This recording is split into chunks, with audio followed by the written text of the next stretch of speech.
Okay. Let me sure it's live before I go any further. Yes, it does look to be live for late on Tuesday, March 31st, 2026. Hello. Is this Sinister Gambino here with a new stream? And this stream, I'm going to be going over the event week for this week from very early Thursday, whatever, as per usual, whatever, in Grand Theft Auto Online. But yeah. Starting off, apparently it looks like it is week 16 editions with the addition of a brand new livery. It looks like for the Nis Hardy Way. With 100 characters, the way I titled it, I cannot fit in a title, but yeah, it's a Grassland Roots livery. It looks like for the Nis Hardy Way.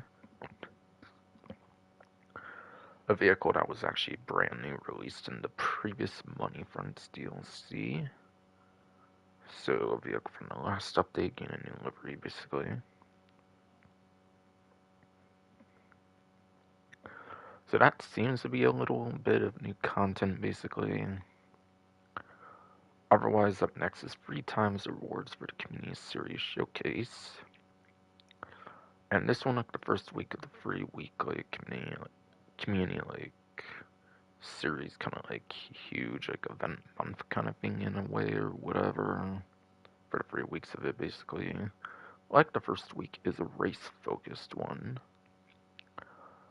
So I think 2 times used to be like 16k, so like 3 times would have been like 24k, because I think the base power used to be like 8ish k or something for 8-10 minutes solo, I believe, in a race.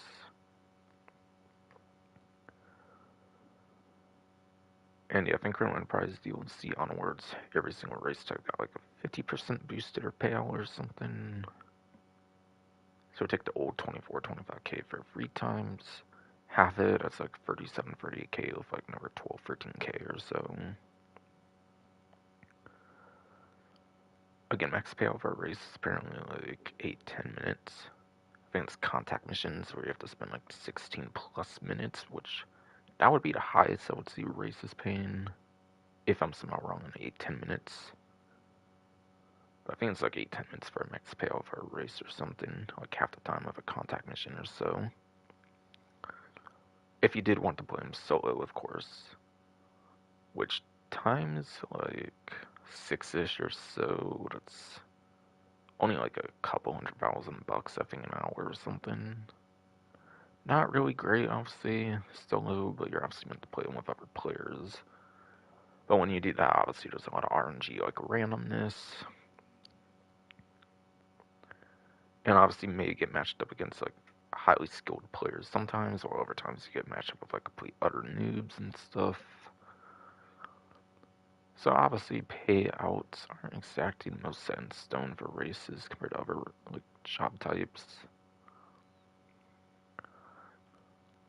But yeah, if you complete 5 community series jobs, apparently you can earn a $500,000 bonus. Like the other couple weeks of this whole like community like showcase event month kind of thing almost, or whatever.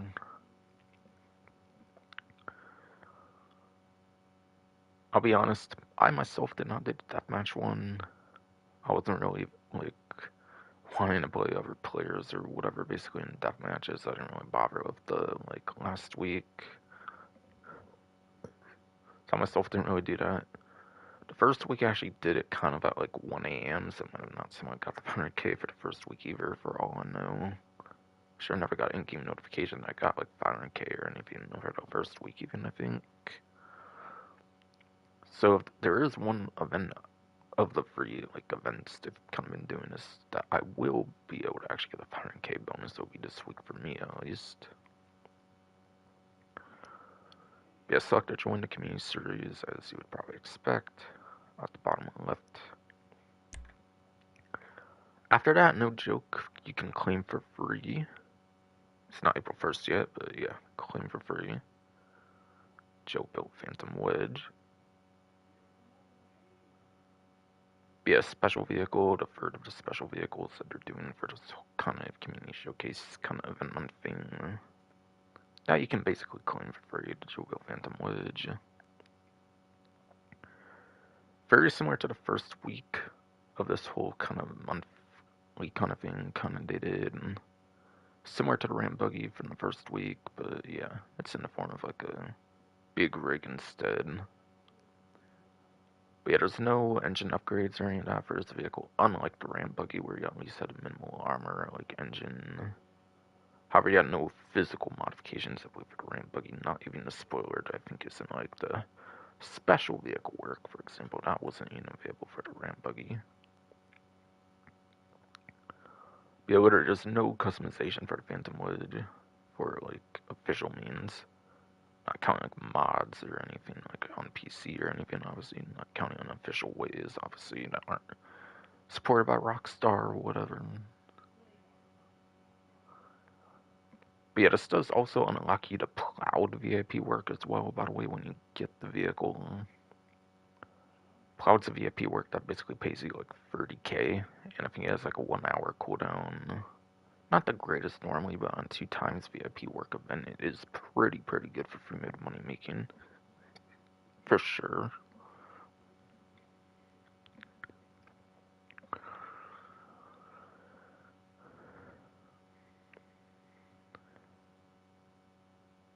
And also, it has seen buffs in like the current decade, like 2020 and like 2021, I think, where like it's actually kind of good for money making as well. Even past what I was able to say on my like reviewing guide from like 2019. I think I did a reviewing guide on 2019, like in 2019 for this vehicle. Which obviously that reviewing guide, because it was 2019, was more talking about the capabilities of the vehicle at hand rather than like the crazy money making, because those didn't exist back then.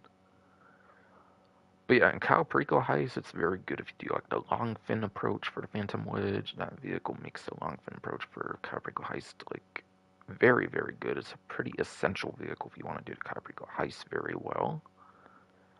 Yes, Kyle Perico Heist isn't as good anymore as it used to be in its heydays.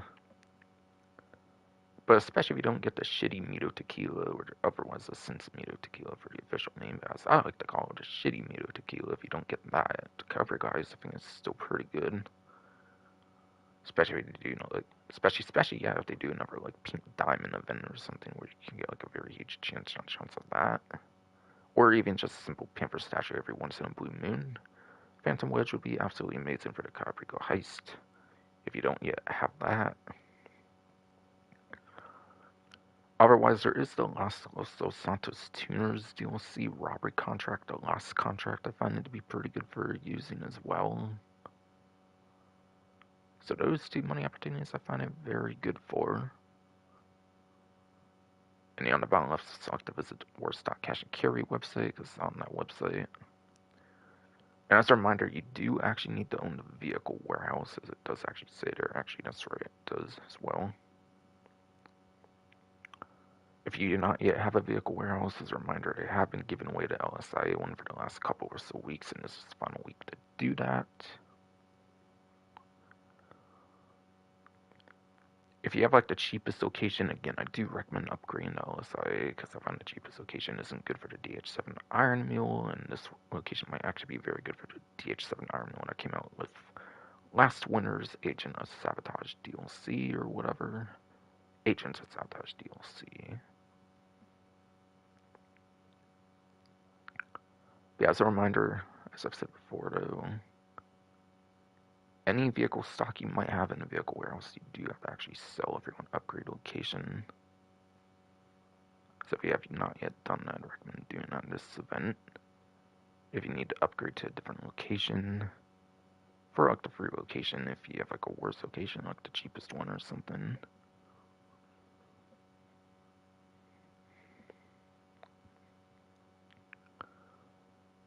But yeah, why would you not get this vehicle for free? It's very good. Gives you a very nice VIP work to do, even if it's not necessarily the greatest VIP work compared to even like a Headhunter or something, for example. Which Headhunter is just a lot more spammable. And eventually just outpaces it for money making anyways, I think. If you do enough of them an hour. But yeah, a lot of nice stuff for free with the Phantom Wedge. and the vehicle warehouse, all that stuff.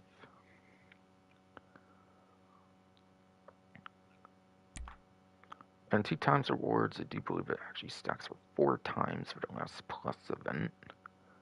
Week, whatever, the last week of the current plus month, whatever. Mr. Favorite Work is double rewards. And select to visit your car wash or answer the call for Martin gets started on the bottom left.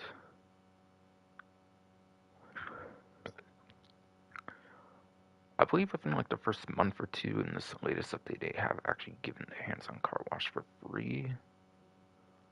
So hopefully you have picked up the hands-on car wash for free when they did that, like in the first few or several events, I think it was, for the latest Safehouse and Hills DLC. If not, I believe it's like 40% off for hands-on car wash right now as well. But again, hopefully you picked it up for free when it was for free. But yeah. Otherwise, introductory calls are Martin Madrazo.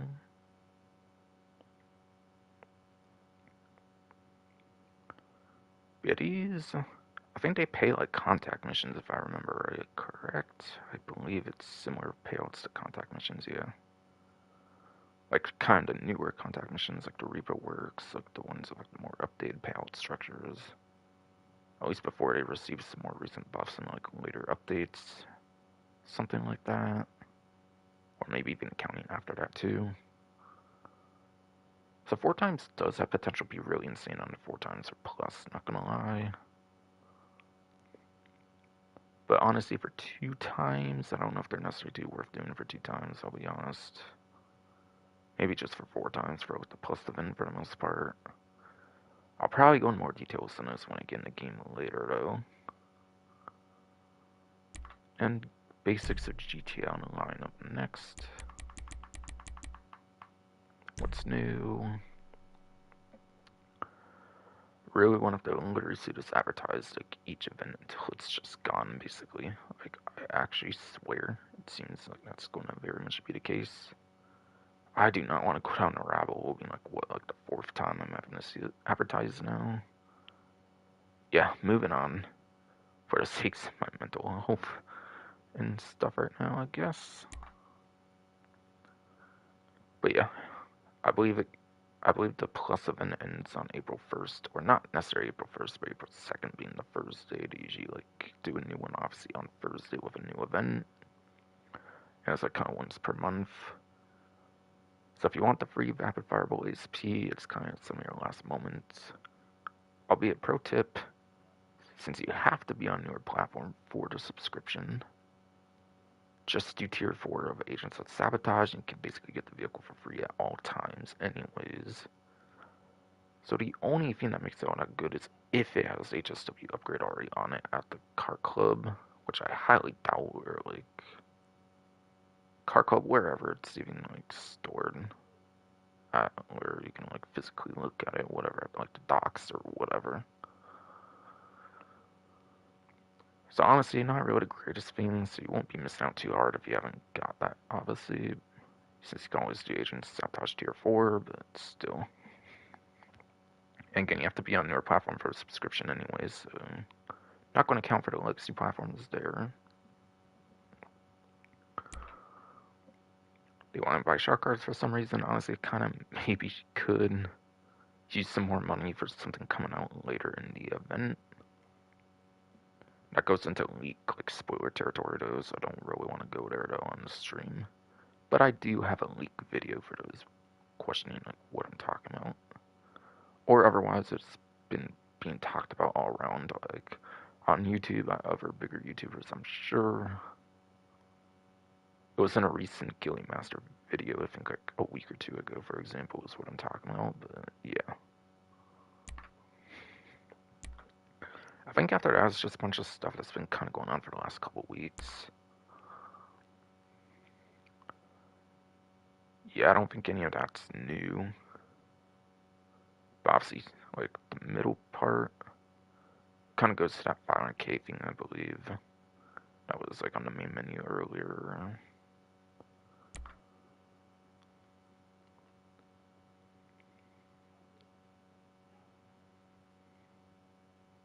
And course, kind of goes into that bottom part, is what I'm kind of referring to as well. Again, it's kind of just been going on like all the last couple weeks. Like the first week, week 3 is the same. Win 3 races. Last one was combat one. It's back to race. It's back to racing after the first week for the 3 like ones for the community collection. As a reminder, I think only the Knuckle Duster livery might even be new for the Heavy Night Shark for that whole collection. Otherwise, it's pretty much all older stuff, I think, that they've given out in the past that you might already have. I'll wait, the Nove Monogram might be new as well, not 100%, but yeah, not really 100% on that regardless, so. And after that, it basically goes over anything that's been on there since like December. Basically, for day 1 of the Safehouse in the Hills DLC, excuse me. So none of that's new, that's all been there for a couple months now.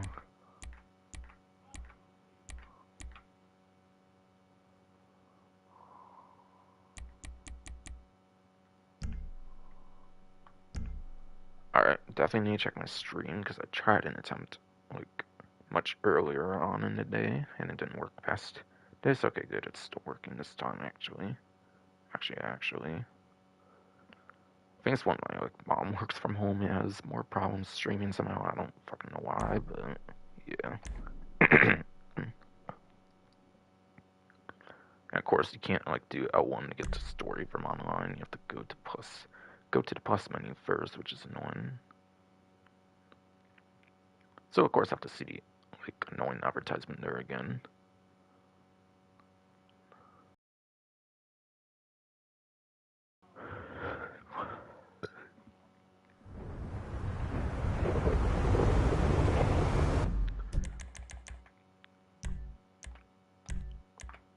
Obviously, there's story modes I can do in the lobby.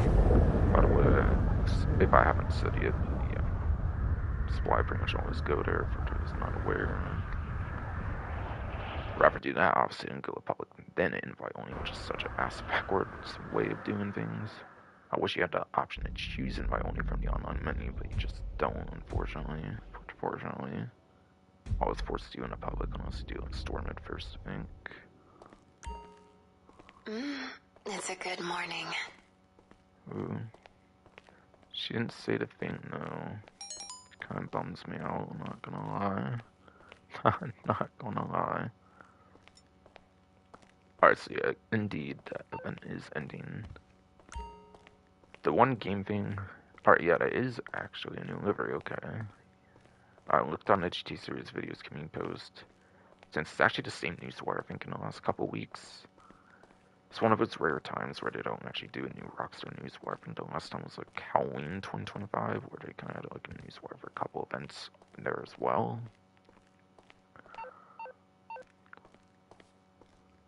So I think it's the same Rockstar newswire in the last couple weeks, but obviously that's why I'm doing this stream, because there's enough stuff to talk about, unlike Reddit Online, where like barely anything changes for the like upcoming weeks, where it's only worth doing one stream for like a whole month. What's There's up, enough Daddy? that changes here. But yeah, I think that's a guaranteed time I've ever seen it, at least for the Angel AI, that is. I say her, but kind of genderless in a way, being AI in a sense, isn't it? Sure thing, Daddy. Ooh. Hot. Hot.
if I care to hover over time trials anymore, honestly, I'll kind of maybe just say what they are from GT series videos can be post, because, like, honestly,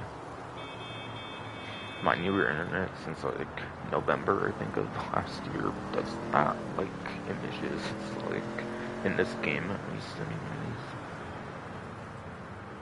So, just in case, I kind of want to maybe experiment with it, in a sense to kind of make it go quicker. At least this time around when there's no new Rockstar news wires, I have an excuse more so to make this stream a bit quicker. Basically.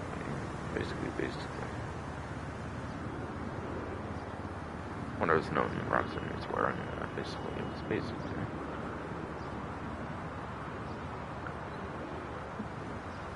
Alright, so yeah. The regular time trial is SIA apparently for at least a day of, like, technically I'm doing this after like 11, so I think it's kind of already the last day or one of the last days. So it's kind of for Wednesday now in a sense. For day of Wednesday, I guess. But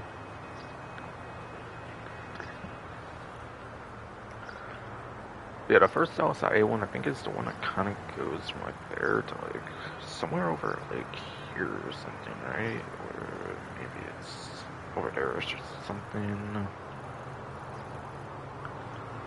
You mostly do like a jump, I think, from like. You mostly do like a jump from like the starting parking garage, and then you kind of I think go towards like the beach and stuff though, or something, I think, or whatever like that. But yeah, for regular time trials, I say kind of for the day of Wednesday, or if I didn't, then I do mean kind of for the day of Wednesday, because as far as I understand, those actually do, like, not change for each day of the week. Say, like, RC Bandito, Junk Energy, those two particular ones will change each day, basically.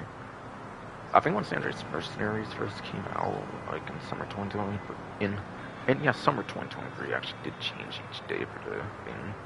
And that was the update that kind of last changed the time trials in, like, a huge fashion, at least, in, like, the latest update that changed, like, the time trials, basically. Like, mechanically, or whatever.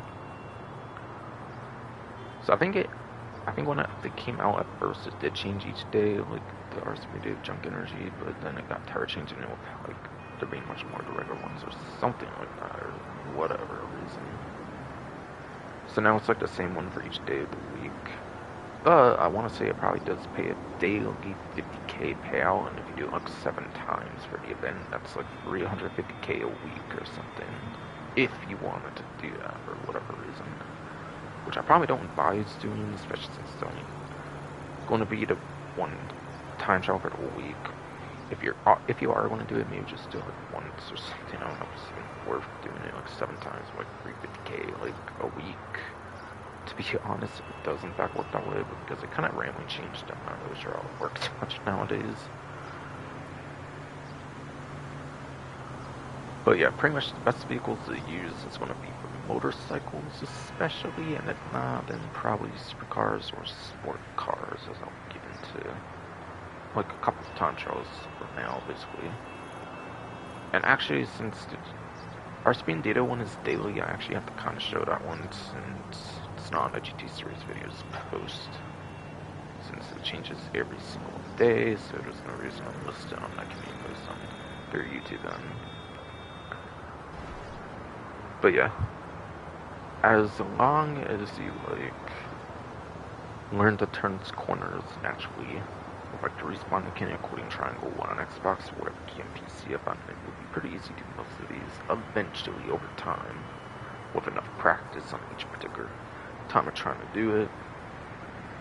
Otherwise, then simply look up some video guide, as the name does imply. You can use one single vehicle of the RC Bandito.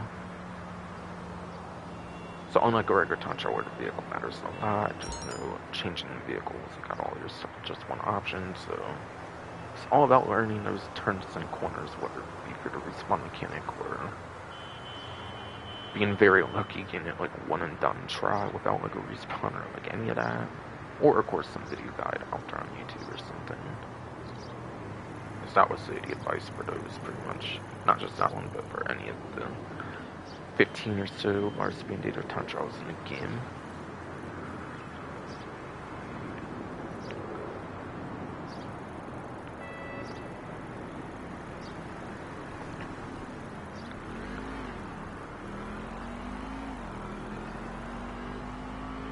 Alright, and then the weekly HSW time trials, the second one of the 8. Kind of makes sense actually, because the straw, I just started using because for straw, actually the last one. Because now it actually aligns once again with like where it's meant to be for the HSW time trials, where it's meant to be changing vehicles or whatever. I think it was because of like the longer 3-week like festive like event thing or whatever, I believe. I think because of that, I think it kind of got onto the perfect timing once again for those HSW time trials and everything. Yeah, this one is the one that goes from Del Perro Beach to Marietta Heights. And yeah, it's a weekly one, by the way. I didn't say that. Yeah, I don't think this stream, but yeah, it's a weekly one. So that's the one that goes to Marietta Heights. I think it's the same like area you do some contact missions for Lester Crest, I think, for GTA Online. And I mean more like his day 1 contact missions, which actually doesn't have any DLC contact missions, but yeah. Some of his contact missions do kind of go like over here in Marietta Heights, at this warehouse, I believe. Kind of over here, basically, is where that checkpoint is. It's a pretty easy one, I would say. It's pretty straightforward, honestly. Any shortcutting thing is pretty much usually going to be at the way beginning. Like here, you can kind of go underneath this like structure stuff, I think. Kind of go diagonally, and it kind of saves you a little bit of time. But honestly, aside from that, I feel it's pretty straightforward. You just want to use the GPS route after that. Being only the second one makes sense to be very straightforward, though, I would say, for what you should want to do.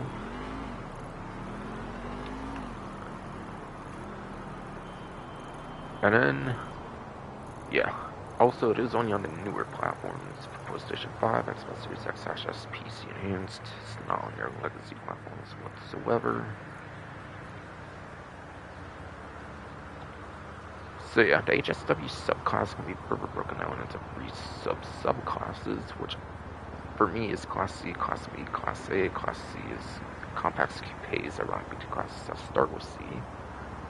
With the Bravos RA, Gravity Bravos RA, HSW for the only compact HSW in the game currently, as well as the Ubermax Sentinel XS HSW and this Euros X32, X32, X32 HSW are the only 2 coupe HSWs.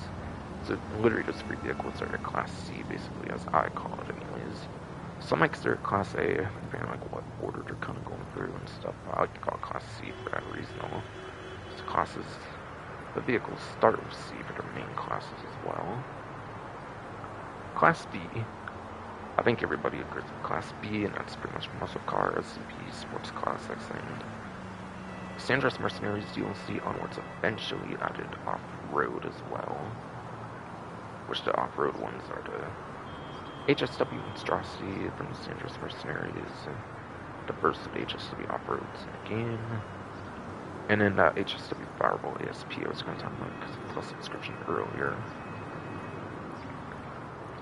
And yeah, Class B, Class A, I'm not mentioning like all the particular vehicles since it's like 10 plus by that point.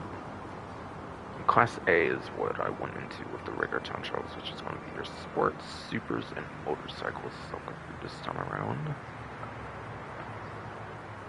So that's why I pretty much say those are the best classes to use.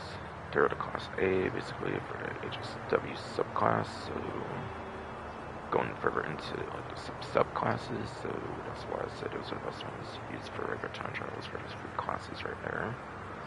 I was mentioning. And then the 2 newest options is HSW Vapid FMJ Mark V. That was the supercar HSW that released in the latest update, number 1 autonomy and top speed, I believe, for its class for both HSW or otherwise.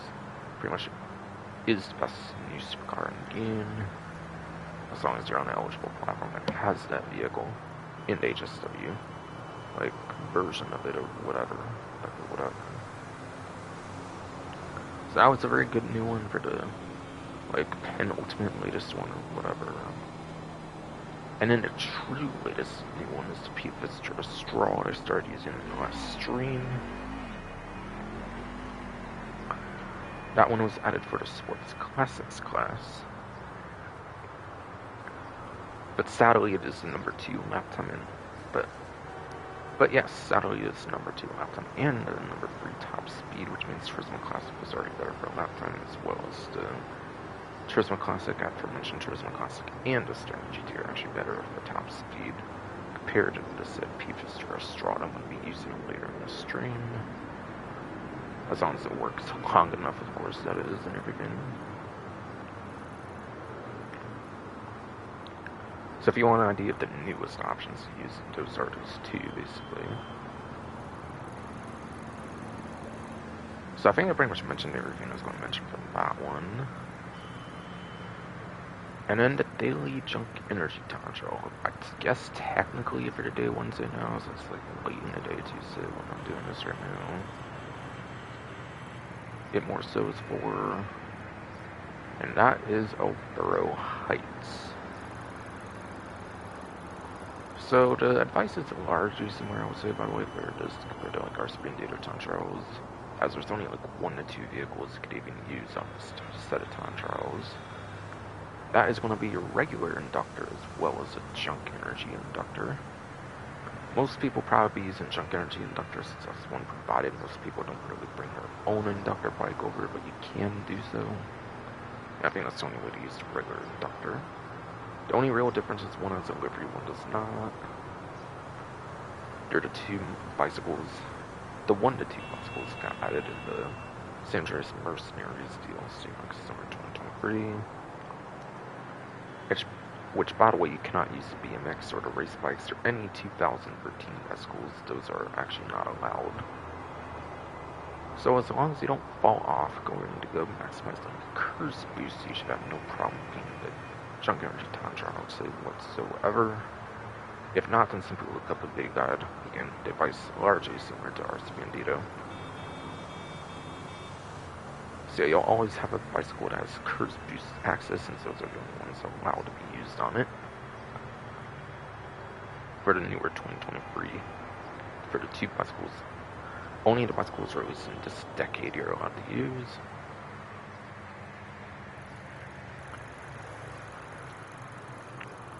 And then the Priam race for the week.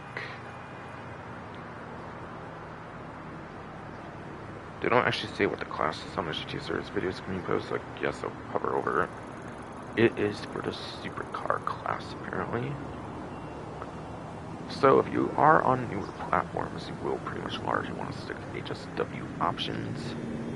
Since I think the Priam races is always going to have HSW allowed, since I think the settings are up to Rockstar in the Priam races, not the individual player like a traditional race would be if it's not like Priam or whatever. So going in release order, the HSW options are like 2022 to 2020, like 5/6 now, basically. The first one released, I believe, was the HSW Weaponized Ignis, one of the first couple released. And that is 2nd place to lap time, I think, as of the latest Safehouse and Hills DLC. As well as, I believe, it's like, I think it's like 4th place on top speeds. I think it's like 2nd worst, I think, for top speed of the HSW supercars, I do believe. After that, you have to cycle to HSW, which I think was the only other one actually released out and launched in the engine version of the game. And that one, I think it's like 3rd place for lap time, and it is the worst of the 5 for top speed for HSW supercars, being 5th place. And I think overall it is 5th place too, just because HSW prioritizes in top speed, so even though it is electric, it's actually 5th overall, I think, for top speed as well. Like, even including, like, non-HSW. And being electric, it does actually prioritize an acceleration, which is how quick it gets to top speed. But said top speed does suffer for that reason. That's the way to like balance the electric vehicles in the game, basically. Basically. So like I don't know if acceleration is necessarily too impactful in a race versus like reload, like gain out like a gunfight real quick is like what acceleration is kind of useful for, I suppose, from what I hear. So it might not necessarily be the greatest option to use, even if it is like pretty average on the lap time, to be honest. And while it didn't come out at launch, I think Devastate 8 came out a little bit afterwards, like the Spoochie Job remix or something, which came out almost around the release of Criminal Enterprise DLC, but like a little bit before or something. But did not come out at launch of the 9th gen version of the game, I believe. We had a Devastate 8 HSW. That one, I believe, is 4th place, I believe, for the lap time. So second worst on the lap time, which by the way is more important, the two metrics over top speed. And then I believe it is 3rd place on top speed, so it's pretty average on top speed, but top speed is pretty niche in comparison compared to the lap time, to where it probably doesn't necessarily matter too much. I don't know if I would say I'd advise using them too much nowadays in the game. Alright, then after that is the first two that were actually releasing a proper update DLC for HSW ones. And that is the NTMT HSW, which is actually the worst option for a lap time at 5th place. And again, that's the most important metric, so probably the one least worth using unless it's like a pure straight course. Even then, that's actually kind of meaningless now, given the latest option. I was going to kind of reiterate a little later on. But yeah, it's number 2 for top speed. Only recently being confirmed, I believe, in the latest update. And yeah, it's like a D tier or something, I believe, for the whole supercar class, where it's lap time, so it's like a really, really bad lap time. It's in like 20th place lap time. Versus every other HSW supercar, I think has a single digit for its lap time. I think the only other supercar that has like worse lap time than a non-HSW is actually Devastate 8. There's someone behind like the Benefactor Krieger and the Turismo Maggio, like the top couple, I think, for non-HSW, I think. So it's still like an A tier, even for Devastate 8. HSW does like the second worst one, I believe, for lap time.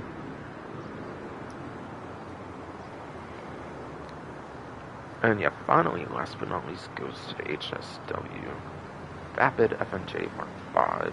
Again, I think I kind of said earlier, it's basically the new number 1 for both lap time and top speed. You pretty much want to mostly just stick to that one, to be honest. For a lap time, you could probably also use like the weaponized Ignis if you want to as well for a lap time situation, I guess. But because it does have the number 1 top speed and number 1 lap time even as well, and that's the more important metric, honestly, for the most part, you probably should mostly just stick to the new Vapid FNJ Mark 5. But like, honestly, it makes it completely worth not using the NT, like MT. NT used to actually have its niche for like top speed, but because it's actually beat now, but like Vapid FNJ Mark 5, then like there's no reason really to use NT anymore. I would even say even for a top speed situation where it actually used to be the best option on those pure straights. Now, if you are not on the like newer platforms, so we'll have your legacy player covered as well, I believe. So I think it goes to the benefit. I think it goes to the Progen Emrys. I think actually is still number 1 for a non-HSW lap time. After that, I believe it goes to Karate, Turismo, Maggio. And the Benefactor Krieger, I think, is still pretty relevant as well, I believe. However, I think the regular Vapid FNJ Mark 5 could work pretty good. Progen Oliva, I think, is pretty good for a top speed. I think it might be one of the best couple of top speeds for non-HSW for that new one in the latest update. P-Fister Extreme or whatever for Supercar, I think was in like the 10 circle lap time and top speed. If I'm talking like strictly some of the newer ones. And the reason I'm covering those kind of separately in a way is because they're not updated on the spreadsheet just yet. The spreadsheet says the money fronts update, the previous update, not the latest update just yet. And I'm not about to go on like a like couple-month old video to go out the way to do that, to reiterate like some of the performances on the newer vehicles, which I kind of already talked about on the channel as well, through these previous streams and stuff.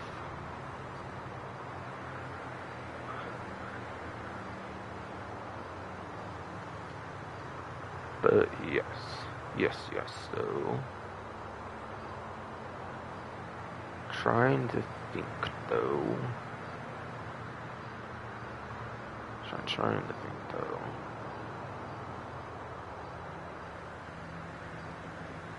Yeah, I should definitely go on the spreadsheet just in case, since obviously I'm not as informed on the non-HSW versus HSW per se, since I am on the newer platform.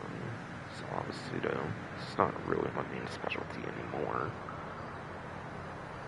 But I think I got that correct basically. I'll check though. But I go over some cars so much at this point, I kind of know what I'm talking about at this point. Alright, yeah. On the spreadsheet, you might see the regular organized segments, by the way, but the regular organized segments is actually platform exclusive as well, not just the HSW version. So yeah, again, it was Project Numbers, the Tourism Maggie, Marginago, and then the Krieger for your top 3 for non-HSW options. If you are on the legacy platforms. Plus possibly the Vapid F&J Mark V for a newer one that's not listed on the spreadsheet just yet. Even for like a non-HSW version, can maybe be pretty good. And the Louisville, I think for top speed can be very good as well. For a newer one in the latest update. Now, what is lap time and what is top speed? Lap time is turns corners in a city, so like most races are going to be very turn corner dependent. That's why lap time is a lot more useful on average than top speed. And top speed's like real life, where it's going to be like your highways, airport runways, and the airstrips, those kind of areas that want you using like crazy, like top speeds of the game, obviously. Which obviously includes last year's Agents of Sabotage DLC, that newer airstrip. I mentioned this one just in case, but it's not usually in the Rockstar Creator Race, obviously, since the Rockstar Creator Races are like very, like much older races compared to like player created stuff, basically. Branson North Desert and Creepseed. And contrary to the thumbnail thing, I think they're always on city courses. The thumbnail thing, where like the Hot Ring race kind of makes it look like would include stunt tracks, but I don't think they really ever do the stunt races. I think it's only ever the land races they ever do in the premium race. And yeah, I think if you get third place, you get even on your money you spend to get into a premium race. Second place, you get some profit, and then you get the most profit at like first place. I think you basically, like, you might still get money in the lower placements, but you don't like break even or whatever on like later placements or something. That's how the premium race is gonna work.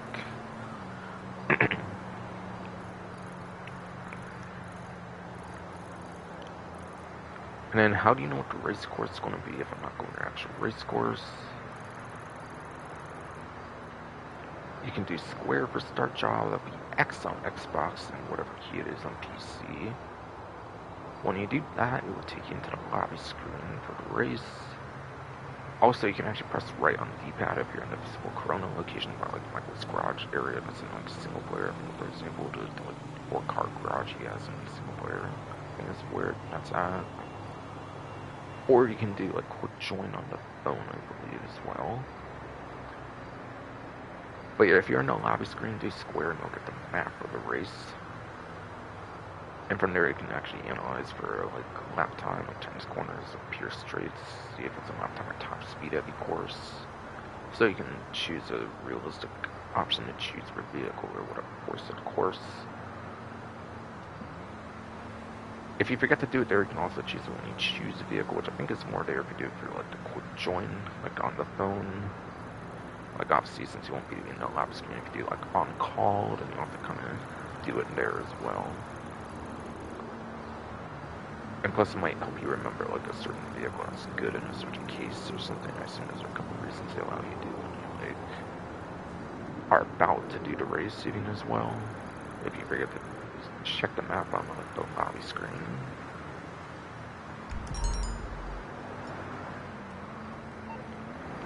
I still gotta do these missions for the no-way missions.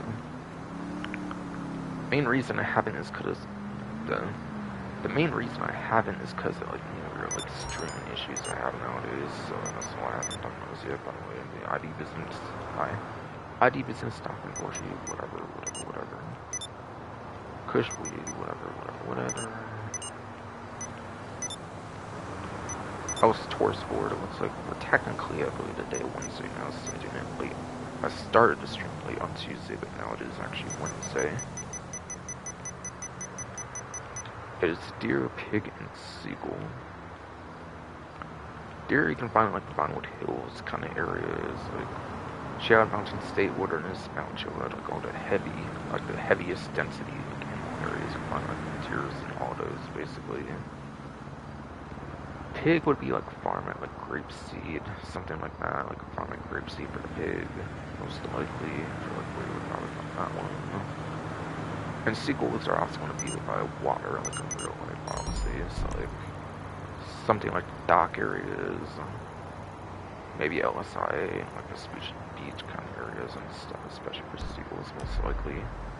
Throughout the city, like aquatic-y kind of areas that are by water.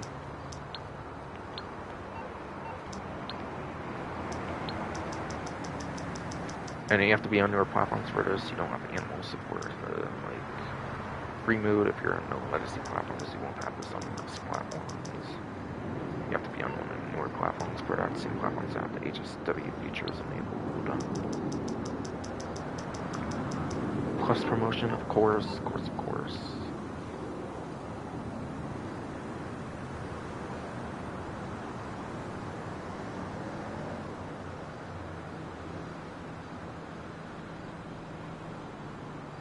Definitely should check my stream again just in case. Our good seems to actually be working on like last time. So far even.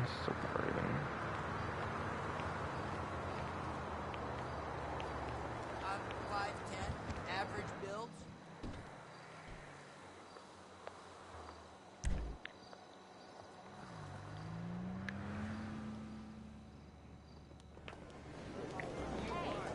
Alright, so the vehicle here, see if I can even know what it is without checking like the community codes for luxury series car is videos. available to win. Since there's no new Stop by roster and have a newswire, try at the Lucky Wheel. and even if there was a new roster newswire, I don't actually really put those on the newswires anymore for like with putting vehicles and stuff are anymore. But yeah, I believe it's actually the Grotti Itali Gito Stinger TT, I think it was originally called, aka the Stinger TT, I think it's called nowadays, I think. So yeah, I think it's just Stinger TT is what I think they call it nowadays. Like they changed their name like at least one time, like a recent update, so I think I got the newer name right on that one. 1,000 visitorship bonus. Awesome taking. Got me to 1,657,939 chips. Do my one wheel spin per week, but I usually do since I don't really care that much for the vehicles. And plus, yeah, fucking. It's 24 hours after you do a spin, which I find ass backwards when it should, in my opinion, be like one time for like a day. Or like, basically reset it when the daily objectives reset would be a much better way to do the lucky wheel handling over like 24 hours after the like spin you do, I feel. Always found it dumb it works that way for the lucky wheel. The daily objectives always change at like a set time or something. It's ass backwards that it works that way for the casino wheel. Just predatory in my opinion. So I don't really spin it more than one time a week for that reason.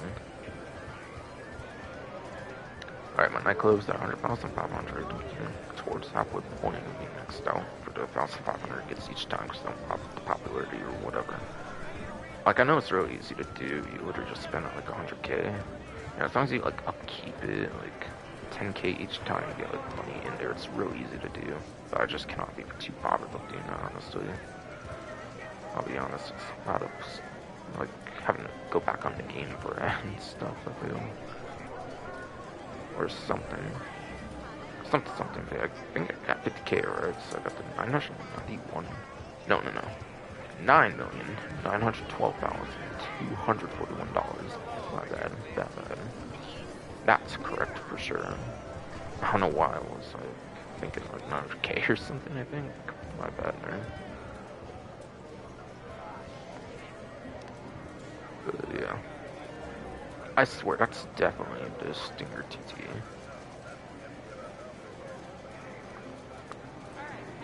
Yeah, it's the Stinger TT.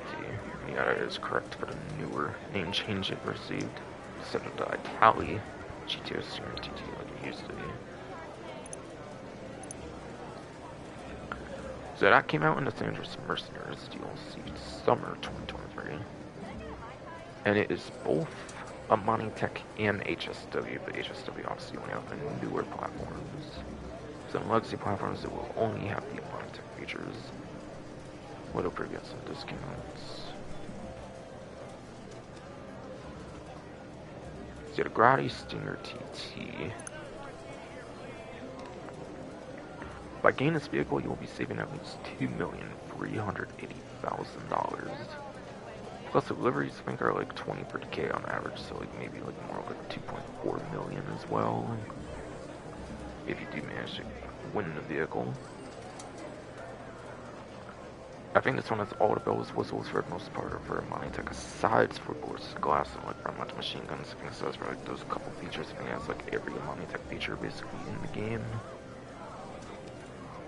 as well.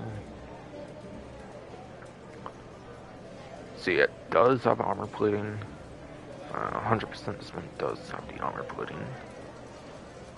Because I did use this one for HSW Tundras. I remember having to take off slip lines, so it definitely does have the armor plating. Unlike, say, the Licourse or the Strasky, which do not in the same update. That also had a Monitech, but just very minimal Monitech features. So, armor plating. It kind of looks electric-y, but I don't actually necessarily think it's an electric one, so I think it's just a standard armor plating of the Monitech vehicles. It's not the craziest in the armor, like, department for a Monitech features vehicles. No Boris glass, I don't think it has Boris glass. Definitely does not have front mounted machine guns, so the initial contract batch had those. It does have slip lines, which if you use it for a time trial, you do have to take off the slip lines, by the way. For some reason, it counts as having a weapon if you have the slip lines on, so you cannot use it for like a time trial if you have that on, so be sure to take those off if you want to use it for like HSW time trial or something. Pretty annoying that I had to do that for that, but I did want to use it for HSW time trial, so I did for a short period of time, like a couple months or something. Well, it's kind of worth it to have something different to use, at least, for the HSW time trials at one point, for a couple months or so. And then the Monitech features are the missile lock-on jammer or the remote control unit.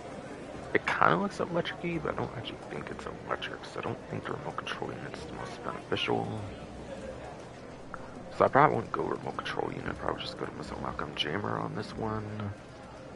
Missile lock-on jammers always they will be pretty good, so I would say go with that one. That's why they keep adding the lock-on jammer, because it's like so beneficial for like almost any vehicle you put it on, basically. Even ones with like no armor whatsoever. At least gives it the slightest bit of survivability, at least. At least.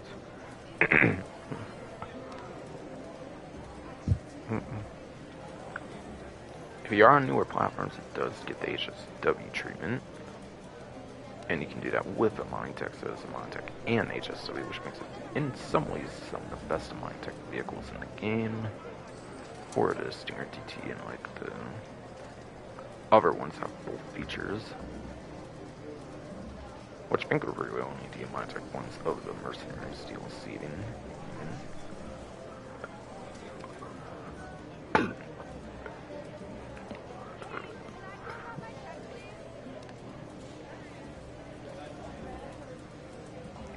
And your only free property to HSW is LS Car Meet. Final Club Garage and the Mansion do require a plus subscription on the other hand for those layer 2 properties or the HSW upgrade like option basically. it is paywall to the $8 subscription if you want to do it at those properties. One is actually a plus property, so it makes sense, but the mansion, they just basically did that to paywall plus, like, make plus more essential even further. Or something.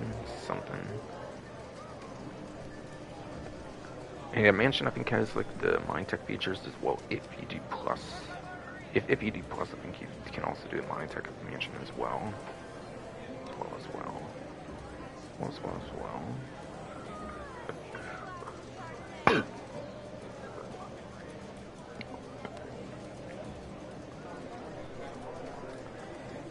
And yeah, the club garage might have the mine tech even as well if you do the one thing. I just know mine tech's not at the car me, I think, no matter what. I think.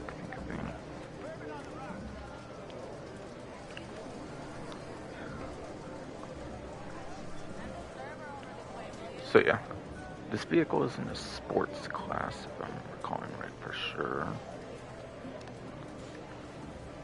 So I'll go over the non-HSW first, and then I'll go over HSW for performance from roughly 1322's vehicle spreadsheet, by the way, is where I do performance information from.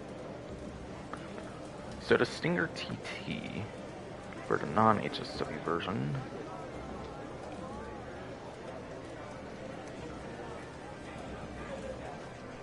apparently that one is actually at the bottom of the, that one, yes, is apparently at the bottom of the D tier, which gives it a 32nd place at lap time as well as a 12th place top speed.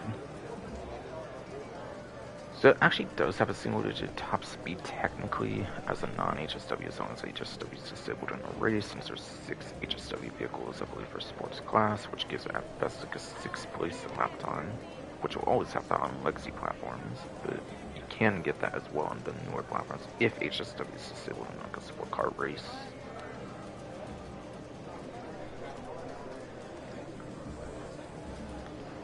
But yeah, the lap time is like 20s at best, which is not necessarily that good for the regular non-HSW Stinger TT.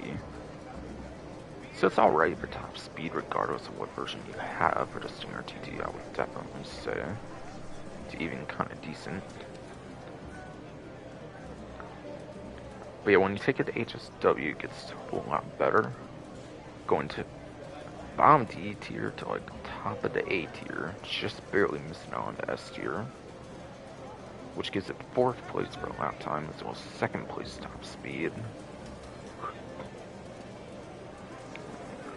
So it's found 3 HSW vehicles for lap time and only one single option for top speed. aka the Banshee GTS is still one of the better top speed. So Banshee GTS in general is just better, it even handles much better for the Banshee GTS versus Stinger TT.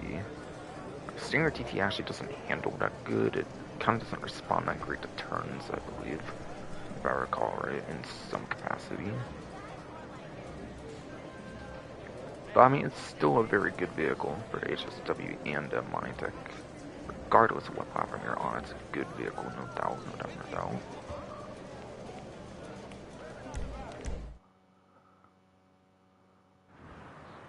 I should definitely check my stream another time, just in case.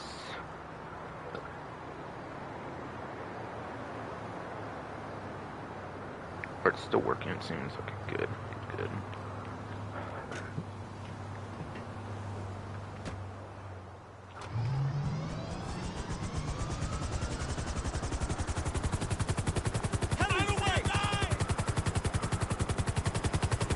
So over to the LS cart meet now.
So here you have the Dinka Enduro and the Heist DLC, which is technically online exclusive. You know, it came out early 2015, which was a time period where you actually still had stuff going into single player.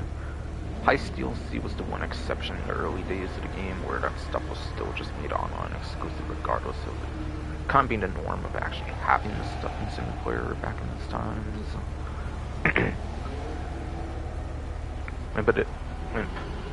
Lampadati Michelle GT was her in the Super Sports Series update or something like that in like spring 2018. So that's definitely online exclusive. And then Hijack Rustin, I think, was early 2017, like spring 2017, like this kind of stuff, special vehicles circuit DLC. So I can competently say that all three of these are online exclusives. These are not available to test out in story mode or anything, unlike other times where some of them will be.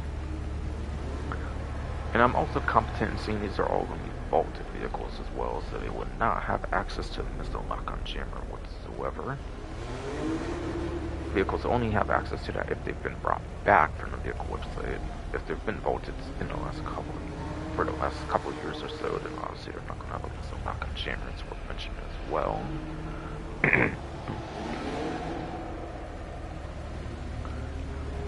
Yeah, the Dinka Enduro is like a dirt bike, basically. But it is obviously naturally in a class dominated by sports bikes, so I wouldn't really say it's necessarily that great, and it's why it's probably vaulted.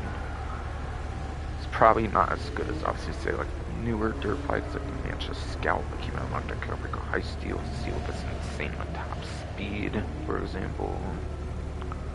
So if you are looking for a very good dirt bike, just get the Manchester Scout, I would say myself instead.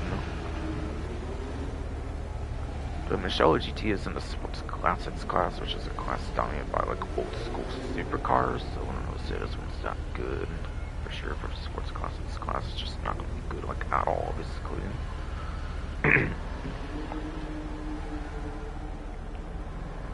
And Hijack Rustin wasn't really ever a very good sports car. It's also the most dominant class of the game with like 117 vehicles in the game. So it's just not going to be good for the Hijack Rustin, I guarantee it. Has a more unique like roadster kind of appearance. I know there's like multiples of those kind of in the game, but not that many, so it is kind of cool for that. Besides for that, I wouldn't really say it's not good. Or whatever I mean there. I think roadster is a proper terminology for it, though. I think. Where like the roof was kind of sport car kind of things and stuff.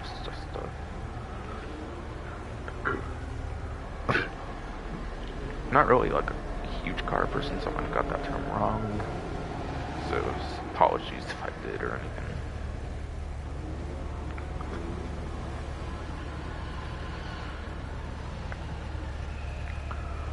So I wouldn't say really want any of these for performance, really. You're going to want these more for customization for preference reasons.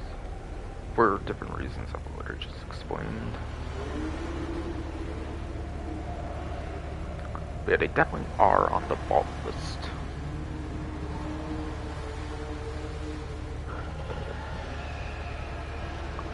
So on Brevy 152's vehicle spreadsheet, there is a removed vehicles date section on that spreadsheet.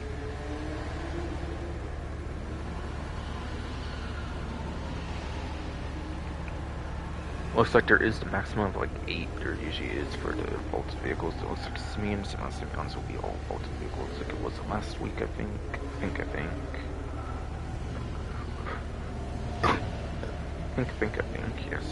Yes.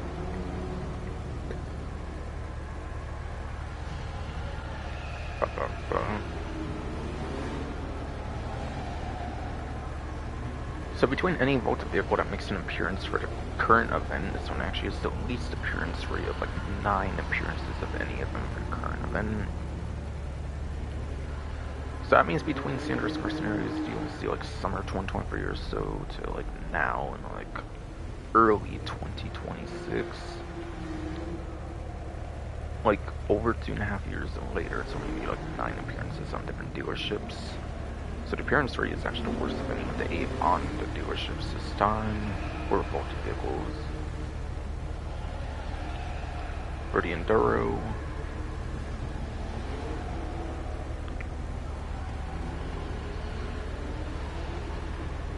After that, the Michelin GT actually is the highest appearance rate of any of the 8 on dealerships this time around, with 13 appearances apparently. So it has appeared 13 times in the last 2.5 years since Sanders Mercedes DLC vaulted it. And then the hijack Rustin, I think, is one time less at 12 appearances. Yes, it does look like. And that's the only one I'll share. It's the amount of appearances of other vehicles that later in the stream, by the way. The other ones are unique, with like 9 and 13 appearances being the only ones of the 8 that do appear for vaulted vehicles this time around. To give some ideas of the appearance rate of them in the last 2.5 years of the game, which ones are more common, which ones are rare, all that kind of stuff. Basically. But I guess I'll bank this $2,000 here right now, because whatever. Might as well. Got me to $9,914,241. Actually said it right first time, at least like last time. So apparently the vehicle on the prize right this time is the NS Paragon S sports car in the game. Also a much better sports car than, say, the Rustin over there. Surely being like a more modern one for the release of the game. Like, as the game goes on, there are content updates and all that stuff.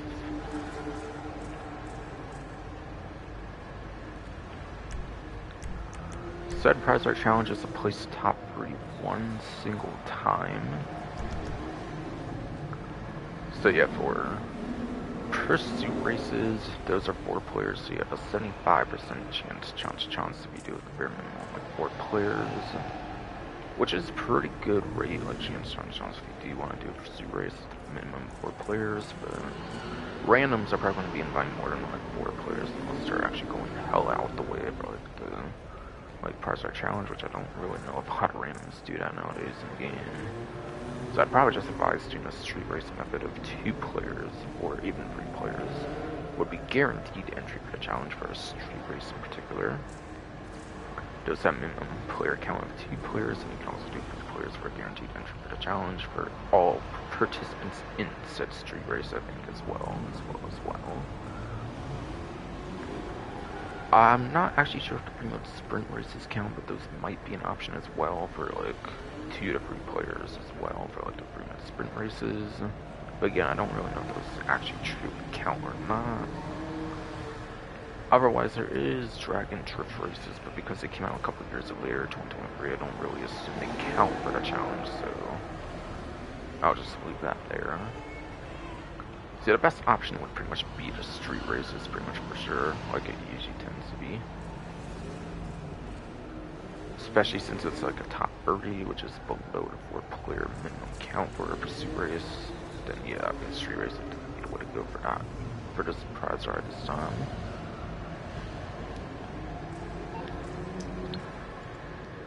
And that's gonna definitely be on the Electric Motorsport website, 2-door, surely. There's not that many, like, 4-door sport cars in the game, so it's sure going to be in the majority, like, the 2-door section. Found our bounties, right, or something? Yes.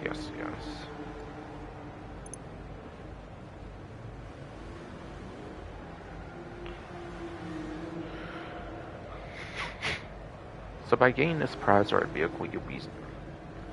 yes, by getting this prize ride vehicle, you will be saving at least $2,010,000. Plus, if you had a livery on it or something, it's probably like another 20, 30K, so like, say 2 million, like 30 to 40,000, maybe possibly as well. So it definitely saves you at least a couple hours of grinding. I didn't really say that for the, like, Stinger TT, but yeah, I think that one was like, what, like, high 2.8-ish or something, like it was in like 2.8 or something, right, or something. So it would be more like a 3-hour grind, I would even say, for the, like, Stinger TT, for, like, the podium vehicle, if you get lucky and hit that one, for example. So this isn't as much grind that you would be saving compared to, like, say, the Stinger TT. but it's still a good amount of grind. You would definitely be saving on this. Or actually not that bad of a challenge as well. Only 1 day worth of placing my top 3 is actually not a bad challenge, I would say. And like the Stinger DT, it does actually get the Amani Tech. Like, yes, like the Stinger DT, it does actually get Amani Tech features, but no HSW on any platform whatsoever. So, yeah. I forget if this one has like all the bells, whistles, aside for like some a couple I mentioned for the Stinger DT or not.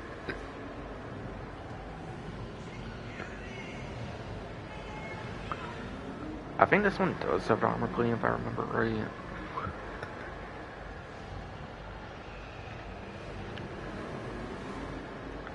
I think, yes, I believe it does have armor plating to it.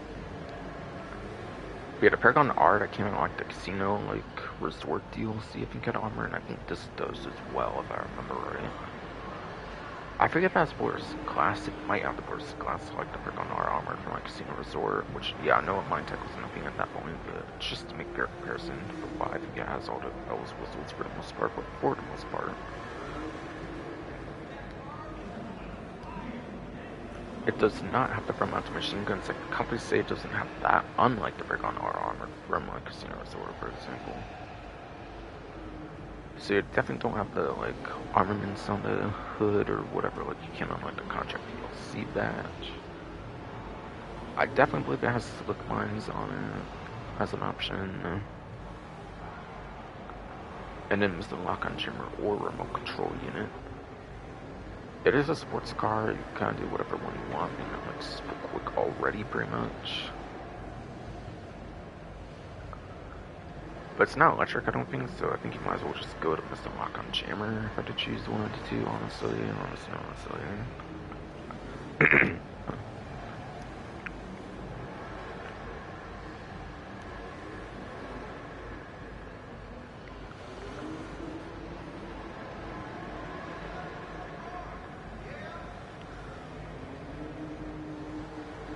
And yeah, I think this mean and yeah, by the way, I think this particular Mine Tech vehicle has where you can actually do like a spoiler upgrade or something, like blocks the back window from being shot or something, so it's actually a pretty good Mine Tech vehicle.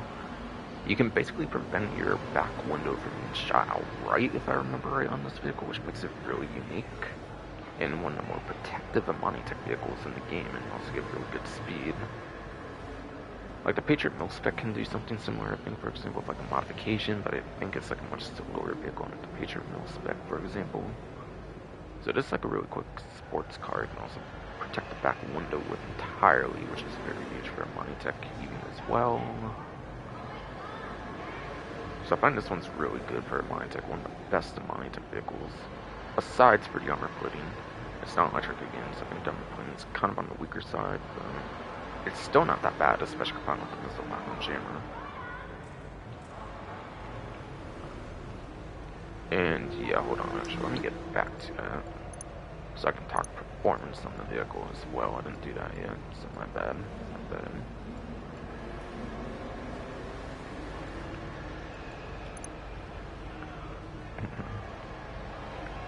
But secondly, civilian vehicles, I do want to talk about performance as well. I think it's already pretty capable with the like armor plating, all that kind of stuff it can get on it. So, yet again, it's a sports car. Going off the vehicle spreadsheet I mentioned earlier.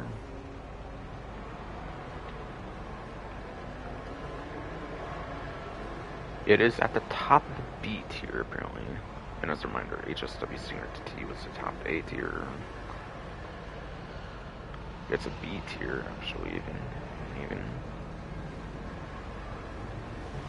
It even beats one HSW vehicle as well for a lap time, which is lower in the B tier.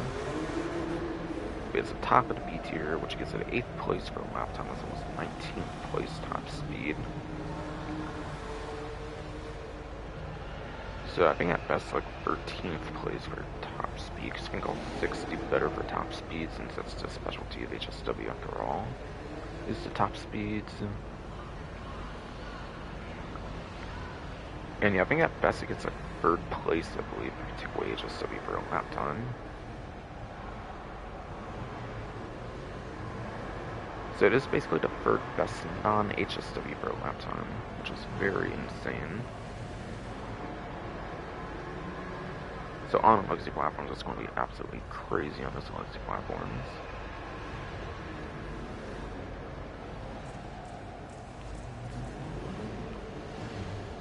Alright, so that does it for that. Right now, it's actually the Vapid F&J Mark V for the pre-in test ride. Best supercar for HSW.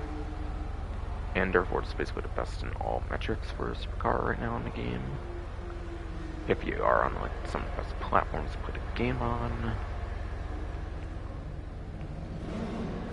And even the non-HSW, like I was saying, is probably pretty good as well.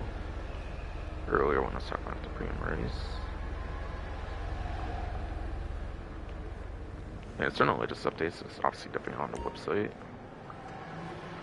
But yeah, if you want to know where a vehicle is, just check this like list here with right on the pad if you're on like a HSW platform. Number 13 I know is glitched because it doesn't actually show a website. And that's because the Sterling GT was bolted between. And that's because Sterling GT was bolted between San Andreas Mercenaries and Safehouse, but it got brought back, but it wasn't accounted for on the list.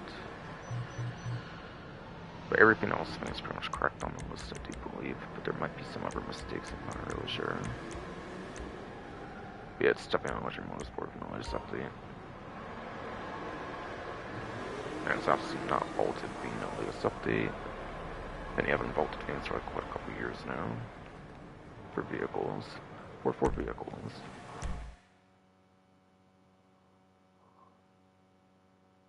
Better not be calling me about last night. I should definitely check my stream again, just in case. That was supposed to be funny. I didn't know he was fucking allergic. Looks good still. Good. Yeah, so he screamed, I'm allergic. So over to the luxury autos next.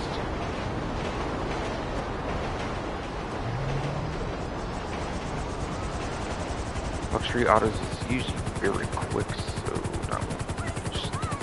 that would not necessarily take too long. The vehicle with the new livery, by the way, is actually theirs. So that's one of the two vehicles at luxury autos for in this Hardy way that got the new livery that's on my title stream.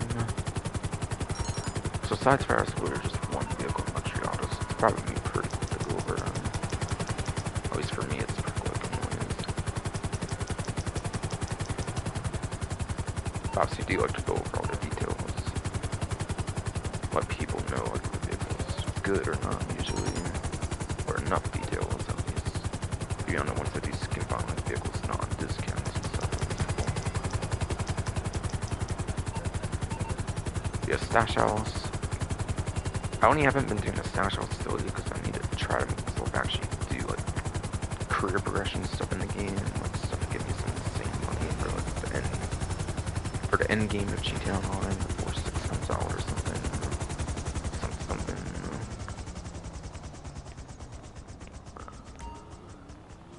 So yeah, it's the Hardy with the new livery here. Actually a very good sedan vehicle, I'm pretty sure. It is actually usable in the tuner subclass as well, so it is actually the best sedan for tuner subclass. Beating especially the Warner HKR, which is pretty trash for the tuner subclass. It even beats the Tailgater S, which was originally the best sedan tuner that was usable in the tuner subclass, obviously. Now, from my understanding, you cannot use it in robbery contracts, unfortunately, which would actually make it another good four-door option for that, even being a Tailgater S. But I believe you can use it for street pursuit races, just not robbery contracts for the newer ones, for the newer breed, I believe. But yeah, in those race types, you're better off using sport cars anyways, I believe. But regardless, it's still the best sedan that's usable in a tuner subclass situation. So 100% I'd say this one's pretty good. I don't assume it's on discount, right? I don't think.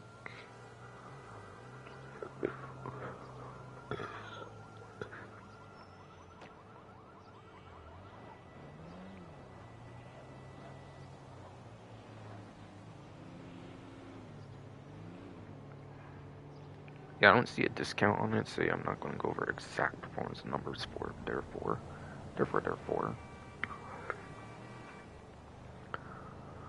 But it's definitely pretty good for sedan class and a tuner subclass.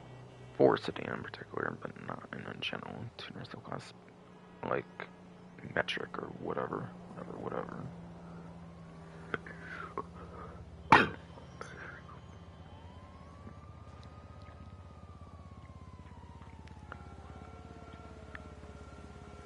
If you are looking for a good tuner subclass vehicle in the last like year of the game or so, it's actually pretty good and revert to like the Just our RR wide body, I believe it is what it is. Just our RR wide body, I think is the one that you want for like 1-to-1s within like the last year. It's actually really good for the street pursuit races, for example. But again, it's actually really good for the sedan class, at least in a general sedan class race, just not the tuner contents really. Really is what I actually mean to say. Sorry, I might have been saying it confusing, but yeah.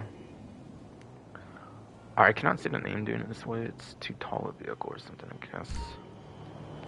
But that is the Everon RS. That was actually a vehicle from the last update as well, just like the Hardy Way. You're gonna cause a traffic accident looking like And this one's definitely pretty good for SUV for non-HSW SUV. I think Knis Cascader is better non-HSW SUV. You can also get it for free, I believe, for the $5 bounties, tier 4.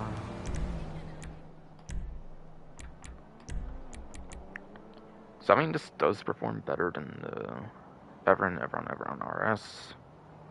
But aside for this, I believe it's one of the better like non-HSW SUVs as well. Especially if you're on a platform without HSW in the game, like the legacy platforms, legacy platforms. So in certain ways, those are both pretty good vehicles. But yeah, depends on like what you're looking for out of a vehicle, I suppose.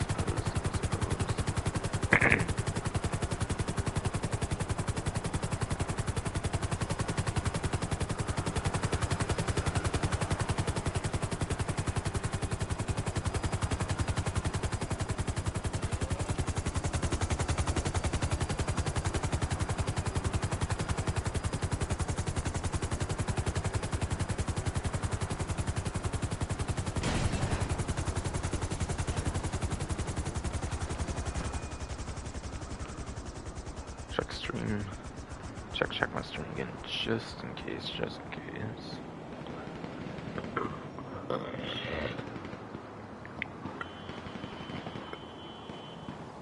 Still looking good, albeit it hasn't been that much time, so I'm not too surprised about that.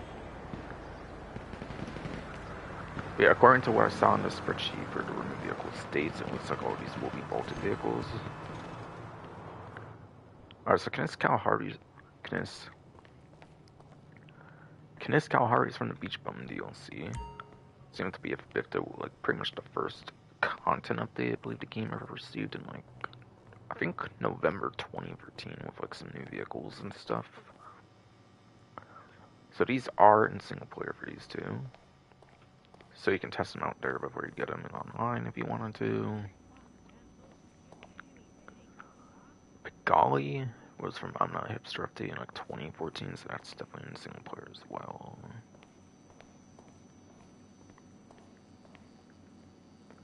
And then I think the last two are online exclusive with Assault Links, being Cunning Stunts, which was a 2016 update. By that point, they were all going like online only. And same with the earlier, albeit this one might have been in late 2015, which was stuff in the start of things going to like online only and not in single player whatsoever. For like vehicles at least. If not executive ever criminals from 2015, it was definitely financed like felony or something for like late 2016 or something. So yes, this game is like 10 years old or almost 10 years old for the earlier. Fun fact in this game.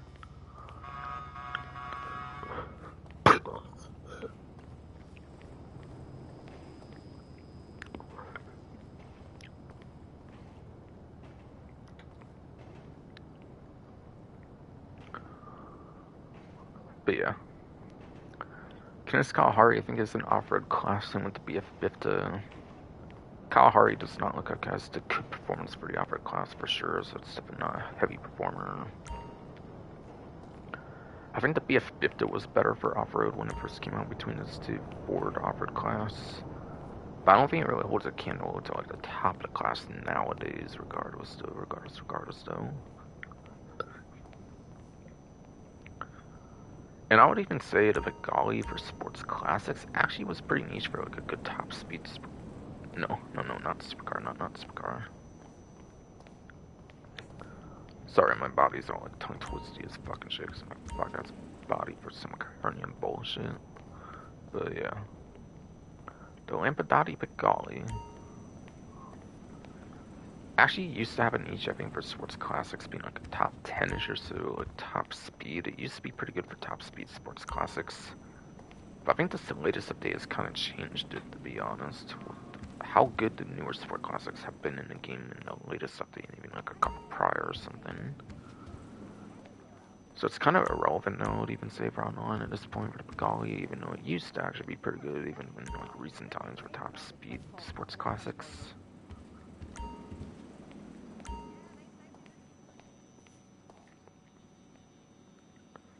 I thought Lynx, even when it first came out, for like a $1.7 million sports car, was really never that good.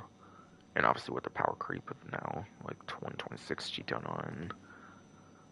Albeit I don't think any new sport cars were in this update, so let's basically just say 2025 with the power creep of 2025 sport cars.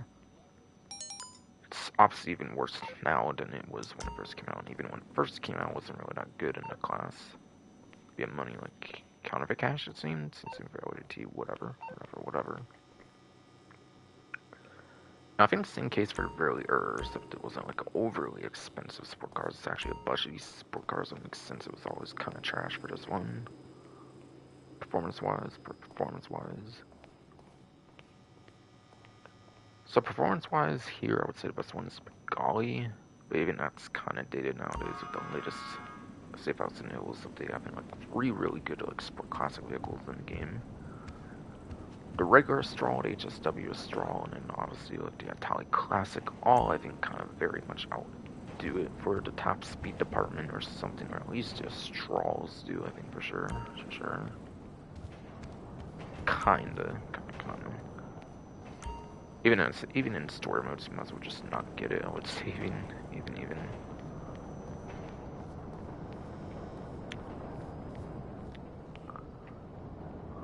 So I wouldn't really say get any of these for performance nowadays, even the Vigali, which was actually good for a while for top speed sports classics, I think. It's even kind of been thrown there even as well.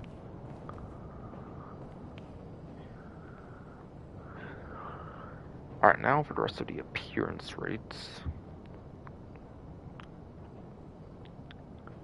So once again, going into remove vehicles dates section of the spreadsheet from Brevi 1322.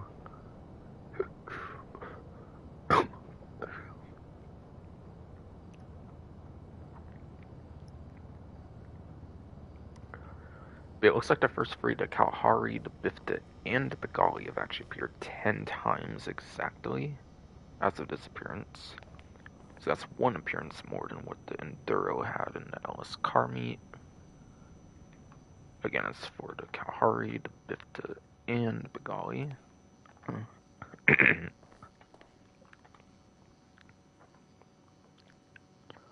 And then the Lynx has had 12 appearances, just like the rest in it at the LS car meet. And the same goes to, and yes, the same goes for the earlier.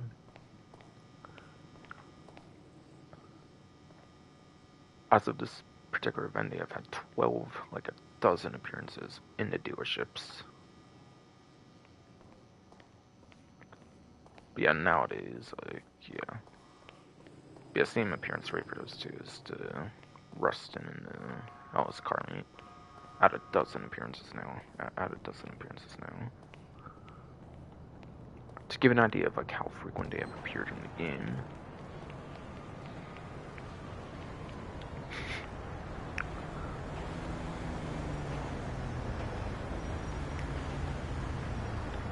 Check my stream again since I'm done with that dealership.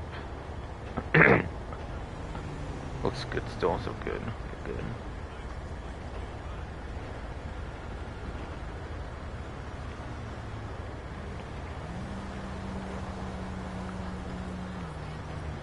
But yeah, it is the final week of the Community Series Showcase.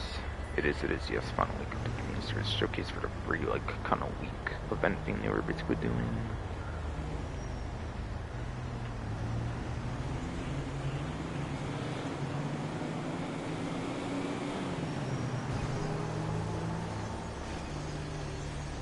If you did the previous 2 weeks, you have to do this week as well, obviously, for the community collection. If you want the homie Sharp Tea and all the other stuff like the Knuckle Dusters and the Sente Nove Monogram Livery, whatever, for the Night Shark. At least the Knuckle Dusters livery for the Night Shark, I think it's new, so there's at least one thing that was new in that collection, I believe. We believe. That's never been given out in the past in any occasion. Hey, Shelly. You would not believe how many celebrities live here. That's just some money opportunities that were all kind of talked about on the Rockstar Newswire. Some I have mentioned stuff in the previous couple weeks, but to reiterate, since it's currently active compared to the other times around, import-export.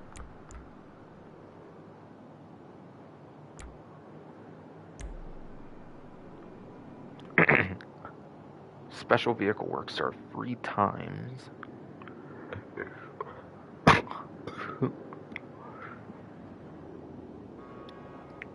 Special vehicle works are 3 times money and RP.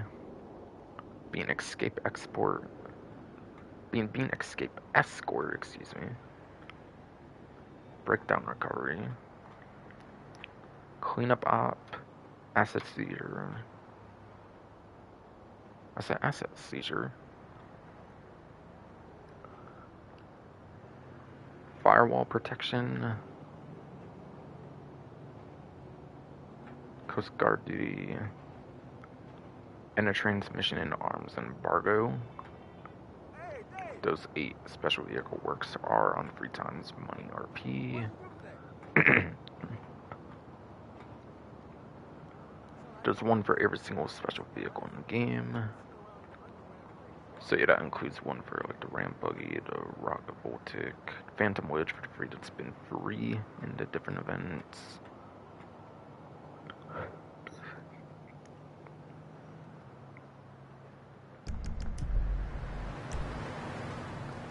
I don't know which one's for which, so the way I might go over that is I might go see you and kind of go over it for the VIP work list instead or something.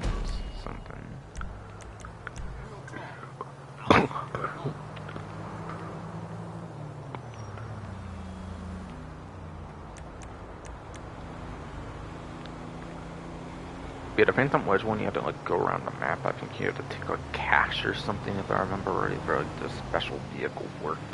Not to be confused with what I'm hovered over. But yeah. Phantom Wedge one, you had to like steal cash at different locations if I remember right. If you do it just 2 players, it's not that bad, but if you do it with more than like 2 players, then the other players are like exposed in the back of the vehicle, which doesn't really help matters too much, I would say, really though.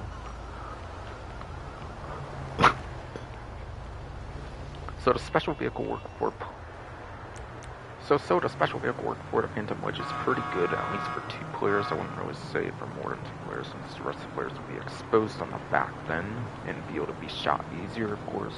Easier, of course, though.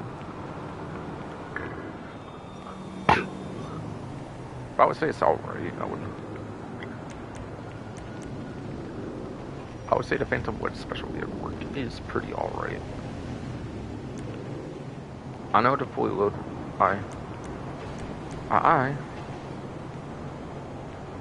Know that the Ruiner 2000 one is the arms embargo. It's pretty much the easiest of the special vehicle works, and I think therefore it's the best one to do if you're looking to do it for 3 times. Arms embargo is a pretty easy one for the Ruiner 2000, so I think that's pretty much one of the best for playable ones. The technical Aqua one I think has to go to like a yacht or something. Obviously, one player will especially be exposed on the gun, but I wouldn't say it's as bad as the Phantom Wedge, because at least there you have like a mounted gun to use, and don't have to use your own like drawback ammo and stuff. So honestly, in some ways, I was saying it's always better special vehicle work to do than the Phantom Wedge one. Again, that's how the vehicle works on screen, that's how the special vehicle works. The Wastelander one, I think that was the one where you had to go to like the Grand Snort Desert like airstrip, and you had to get the Wastelander from there. You can actually go cross country, not the like river or something if I remember right. Like the Lagos and Kudo, I think you can go from Lagos and Kudo and actually make it really, really easy to do.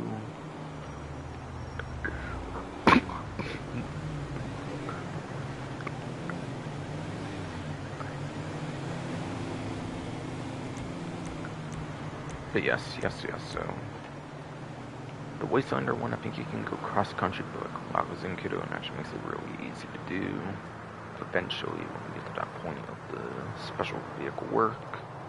So if you play it right, it's a really easy one to do. I would say even better than the, like, I would say it's even better than Techno Aqua one for that reason. And the Armored Box Build one, every seat aside for the gunner is pretty protected, I would say. So I think the Armored Box Build special vehicle work is actually pretty decent. I don't know if I would say it's as decent as the Wastelander one. Maybe it kind of is, actually. Better, I would say, than the Wastelander special vehicle work, whatever that one was called in the import-export menu.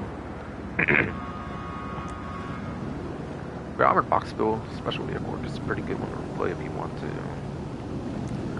The Rocket Voltic one, you obviously have the rocket boost, and you can go pretty quick, and actually makes it pretty decent to do. I think, not Velocity, obviously, that's the maybe work, but yeah.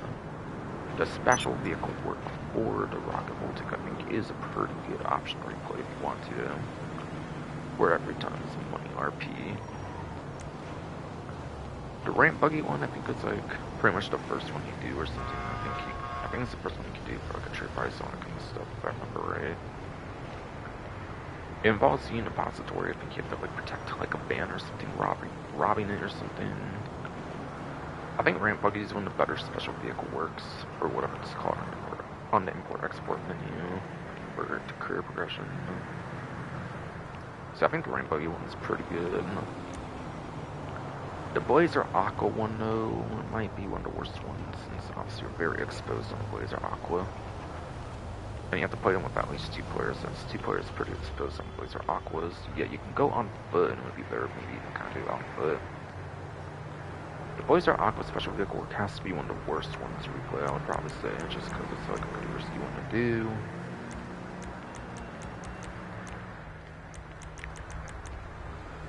So, to reiterate, to come to it in a quicker fashion now.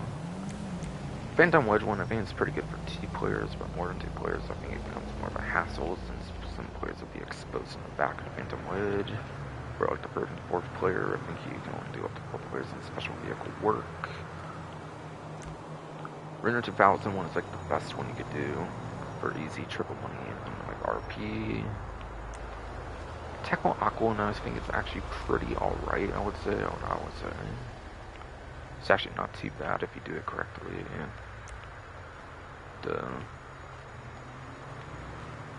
Wastelander one is actually not that bad. I think that one's pretty good. Armored Boxable one's pretty good. Bossy one. Armored Boxable one, yeah, I think it's pretty good. Rocket Voltic one's pretty good. Ramp Buggy one's pretty good, and like, I would definitely mostly avoid the Blizzard Aqua one. That's pretty much the worst special vehicle work I would say to do. So like, honestly, aside for a couple of them, I would honestly say most of them play pretty well.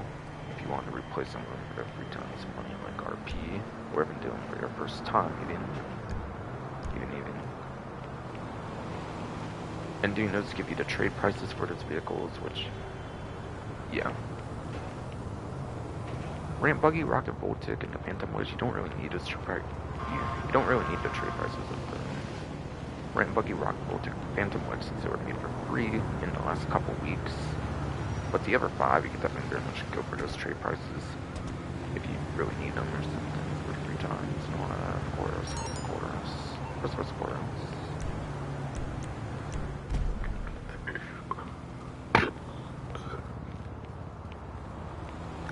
So yeah, sorry, I know that was not a great way of going over it, but like I don't remember what each one is called for like each particular vehicle, so I'd rather would do it that way and make it less confusing. In a sense. But as a reminder, I wasn't talking about the VIP works, I was talking about the stuff over here. I just think it's easier talking about which vehicle it's for if you do the VIP work thing. Because I know how they play out, I just don't know what the missions were called, really. On top of my head for each particular vehicle.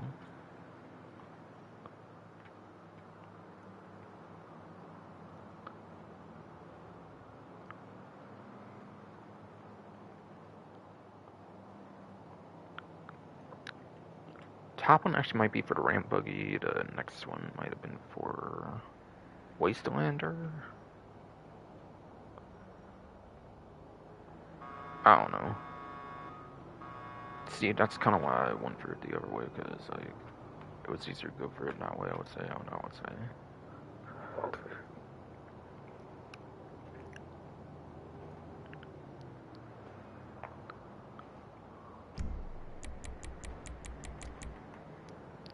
And going to the latest business one for money fronts.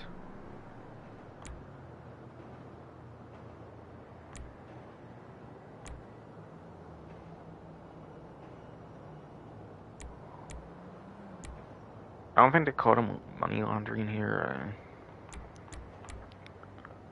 Yeah, I don't think they call it money laundering here at all, but yeah, yes, though.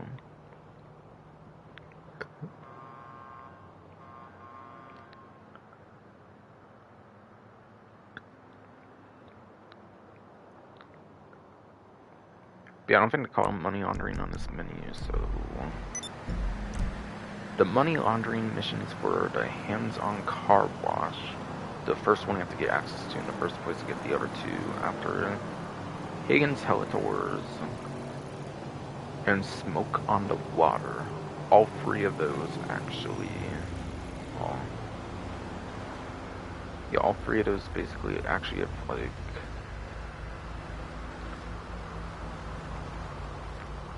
Yeah, those have triple money, basically, in RP, whatever, on the money laundering missions.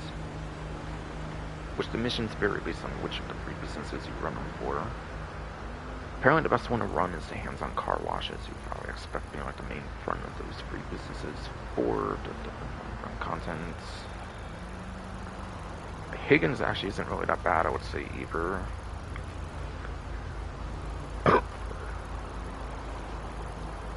Yeah, especially Smoke on the Water is like the worst missions for money laundering, I would probably say. Especially since they also patched the thing to get rid of the cooldown real quick or whatever, like on the money laundering, like the legal work, basically. They kind of patched the legal work method where you can blow up the van and it would actually get rid of like the heat entirely. It doesn't do that anymore. So they really like nerfed the legal work of the Smoke on the Water. It's not really good for removing heat anymore, like it used to be in the money runs update. Since you could just flip the van up to open one product, it would actually remove heat entirely. It doesn't do that anymore. The latest update has a bug fix they performed, obviously, or whatever.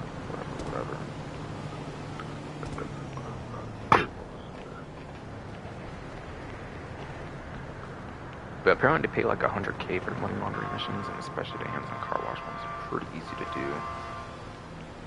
So you can do like 10 for like the bag that pays you like money. You collect money for like the bag and it gets paid like on the second mission you'll get the pay for like the first mission, for example. As I watched and learned again from Guild Master or whatever on YouTube, basically.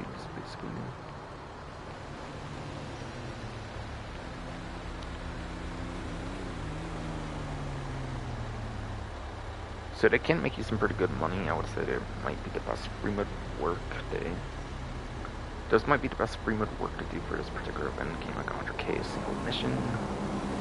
So definitely the money laundering missions are worth your time, especially for the hands-on car wash ones.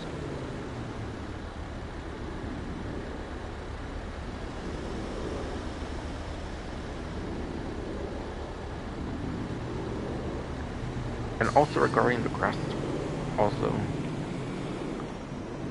regarding grassroots livery, you don't have to buy the one at the actual luxury autos. You can actually get any vehicle workshop as well. I think sometimes you have to buy the new one at the like dealership to get a new livery, but not this particular time. You don't have to do it that way. At least. Yeah, sometimes you have to buy it at the new one at the dealership for delivery, but not this time. Not this time.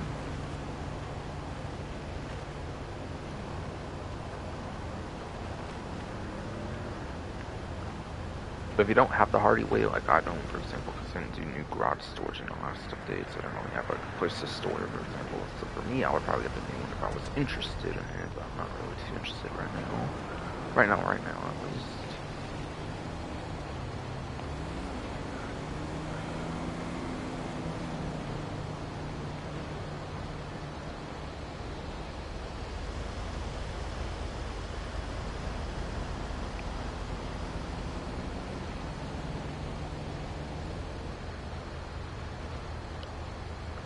Hey, I want to go into more details on Mr. Faber Works, actually. That's right.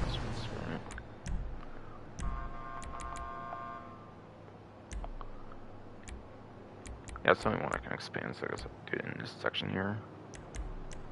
Okay. So you have liquid market, ROI, compound interest, mutual funds, current liabilities, and a monopoly.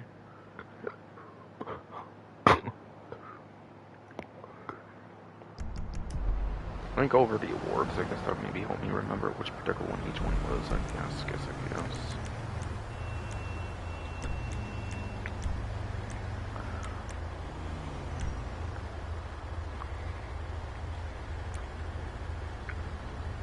So yeah, liquid market I guess was the first one. I guess liquid market is the first one. Where you have like the junkyard dogs, and you have to kind of like stealth through the junkyard. Fun for stealth mission, but stealth missions are exactly, but stealth missions are not exactly most replayable. So honestly, it's probably not one of the better ones to play for that reason. ROI.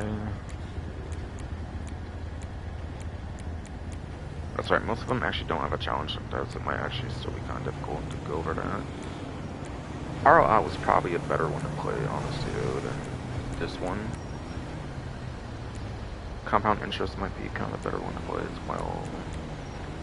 Mutual funds, the one with the truck is, if you use like the vigilante, if you protect the truck with like the vigilante, it's pretty good. Like the Batmobile vehicle in the game is pretty good if you do it that way. I find that it's pretty easy to do that one. Because I definitely remember this one, at least.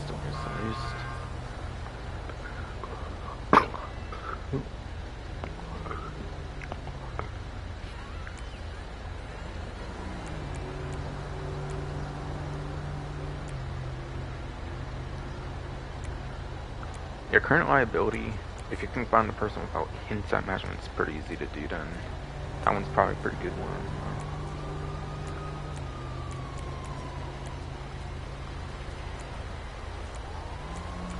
And then the Monopoly sounds like the final one, so it might not actually be too worth it.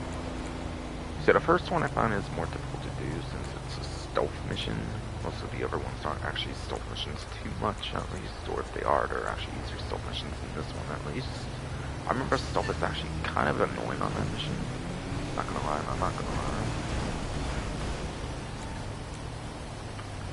But the thing is, I think the mission you cannot choose which one you get. But yeah, favorite works that they do through here, they're not on the pause menu, they're not through like online and like mission, for example. So you can't choose whatever one you want for here, which kind of ruins replayability. So honestly, I wouldn't really do that for the most part unless you have 4 times for the subscription. Then it makes it kind of worth it. But even in the regular event, you can literally get like 100k for just remote work through the different things and car wash stuff. Like, you can sell tours, look on the water. Just to the remote stuff, I wouldn't like really bother with the missions, even with plus. I honestly wouldn't even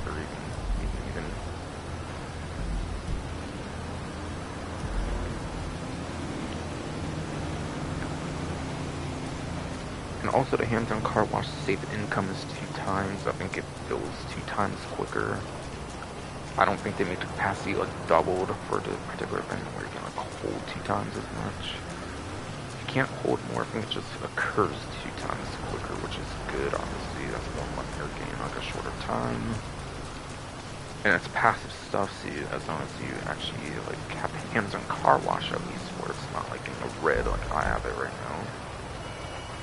So if you have the red caution sign, you basically get like good money for passive income, or passive income is pretty good. But only if you have like the legal work done for the car washing of it, whatever.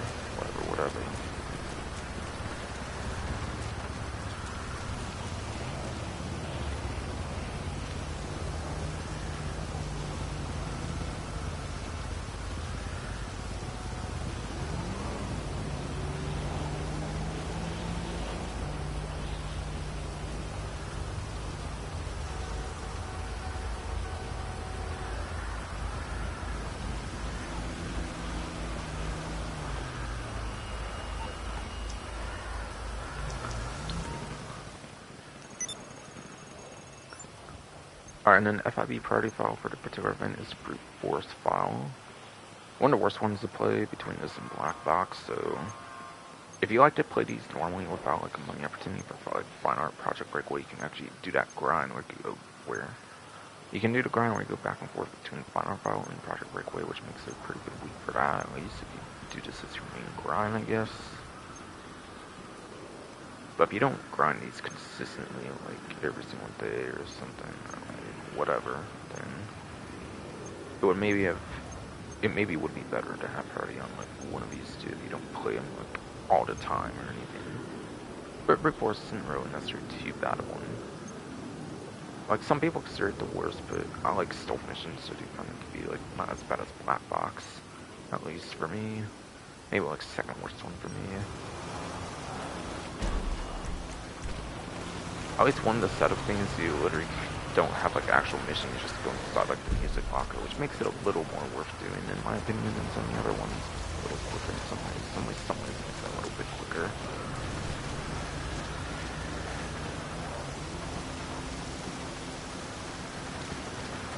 So I guess then I'll go to salvage your property next.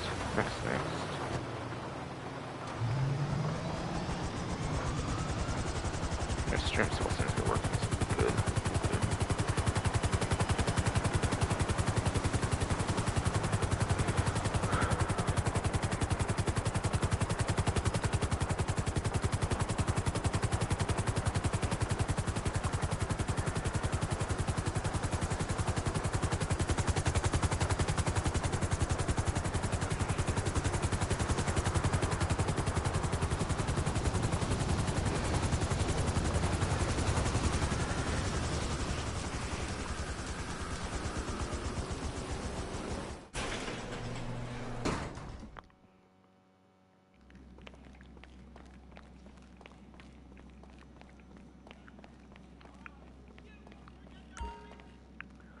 I was finding it interesting is after Dangerous Mercenaries DLC, which I think will let you do like registering a CO and MC like through a computer, which I don't think you could do before that. But ironically, it was the one after that, and you have to do it manually for this business, which I always find weird. I know other ones are like that too, but still find that weird. Alright, so the line at this time for vehicles here. Go in reverse order since I can't change the order on it. Lowest highest. Winnie is the rally for an Oslo Santos Drug Wars DLC. HSW vehicle on newer platforms, by the way, as well.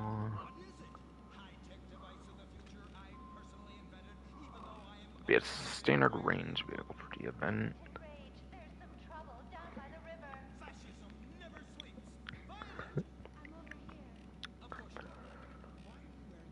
And yeah, I don't really know what the vanity plates are on these, but it doesn't really matter since they're not claimable anyways.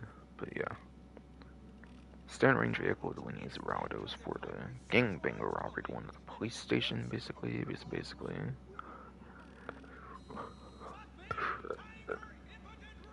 And it has a max sell value of $255,000 and salvage value of exactly $204,000. Next is the mid-range vehicle, which is Karen Everon. Fort Thompson Heist DLC, I think it was from. Luxury, like, off-road vehicle. Yeah, it's an off-road vehicle, and it's put in, like, luxury, I believe, for some reason. Interesting combination. It was the first of the Everons before the Hot Ring one and the RS for, like, money runs, for example, I was talking about earlier. This is the first of those, like, free variants of it, whatever.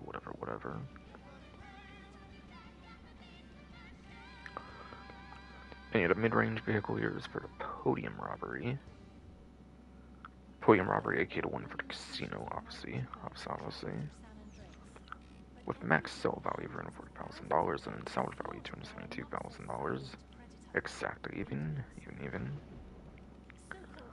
And finally, the top range vehicle for the event is the Wolfrod NTMT from the Los Santos Drug Wars DLC, like the Rally. Interestingly, both vehicles are HSW from the update are actually here this time. On the newer platforms, of course, with HSW upgrades. Talked about it earlier, obviously, for premium race.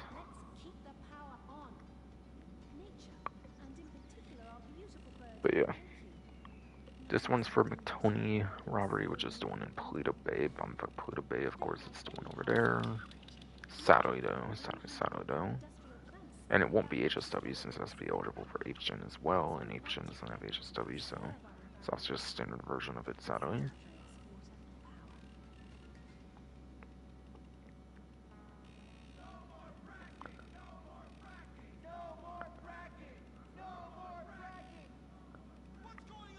Max sell value for that one is $396,000 and sell value for $16,800. Apparently.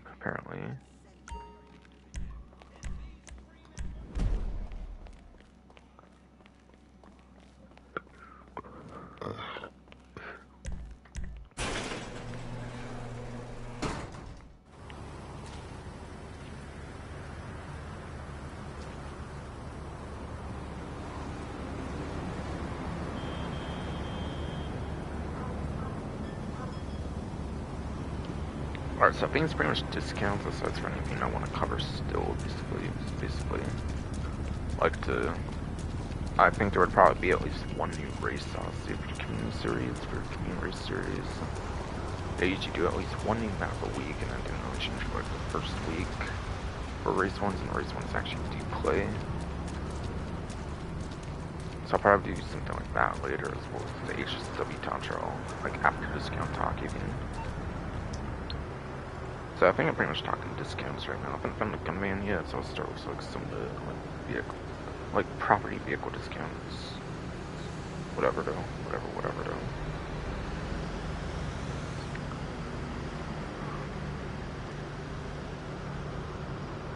So the LS, so yes.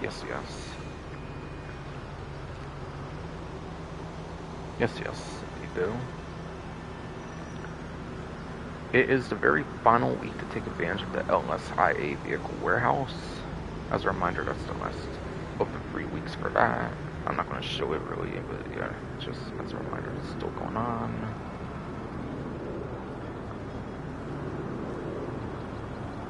I think for the third and final week, of course, there is the office discounts on the 50% off, which I already talked about in prior weeks, so I'll just kind of reiterate that a little briefly. So that's obviously that. Whatever it is, if I re-up it through Chrome Enterprise Starter Pack for free. That's an option if I want to go back to Maze Bank West, or like the main Maze Bank, Yeah, that. Case Bank is like the second cheapest. There's a Long Bank West and the Maze Bank Tower.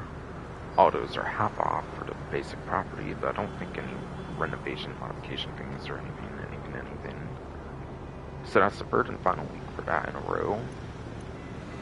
As a reminder, this is the kind of finale of the Convenient Lake showcase 3-week thing they've been doing, whatever. The new property discount for the event is not going to be spent foreclosures on Livery this time though.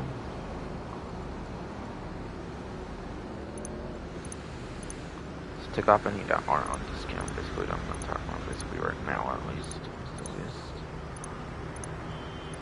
And that is your hands-on car wash. Again, I believe this was free, I think, earlier in the Safehouse and Hills DLC, like within like the first few or several weeks of the Safehouse and Hills DLC. I think they were doing like a promotion thing where it was basically free for one of the events. So you should have probably got it there, obviously, so you might already very much have it there for that reason.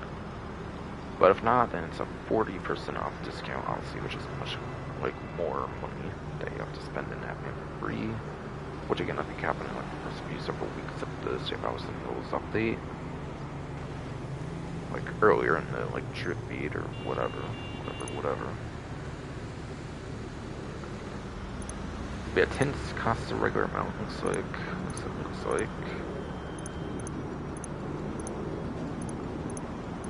But it's just a property discount, no renovation, it's only 10 anyways, so a tint doesn't really matter to have it on a discount in the first place, I would say. You obviously need that to get access to those missions for the money laundering 3 times missions, as well as Mr. Favor work for 2 times. So for the spend, it's pretty good, and you could get some pretty good passive income out of it as well, as long as you keep managing the hands-on car wash, basically, at least. So it's not a bad business, I would say. I think it's actually, I wouldn't even say it's not bad of a business. It's pretty alright to decent, I would say, but not anywhere near the best business either, I would say. Because you do kind of need a lot of businesses for the passive income, so there is definitely much better businesses to be getting rather than that, obviously though.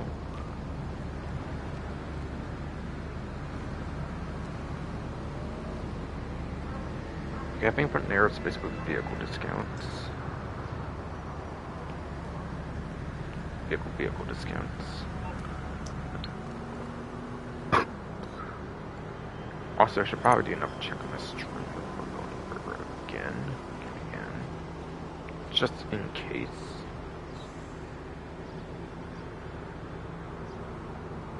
Still looking good. Okay, good.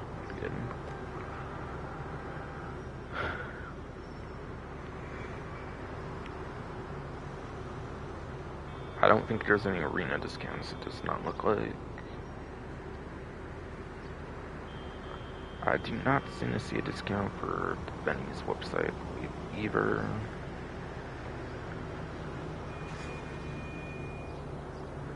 I do not seem to see a discount for any planes, so I think hopefully this is off the table then. So I think Legendary Motorsport with the first of the discounts.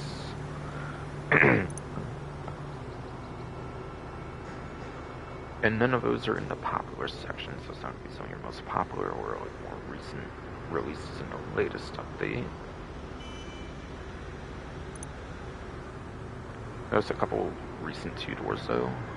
4-5 Suzume from the last update is on discount. At a 30% off discount, going for $3,074,500. I do not believe that's a trade price. I think it's just the price it always is. Like without a discount, it's $2,152,150. I would say it goes from like a 3-hour grind to like 2-hour grind with that 30% off discount. 900, like 22,350 or so, I think, around there, or something for discount amount with that 30% off discount. Everything besides for the Phantom, which by the way for vehicle discount is a 30% off discount. But yes. Has the missile lock-on jammer available. This is in one of the later updates. Pretty much vehicles in the last couple of latest updates. I think all of the lock-on jammers with a new vehicle even. This one's electric, I think, as well. So it actually is a very good vehicle for the lock-on jammer.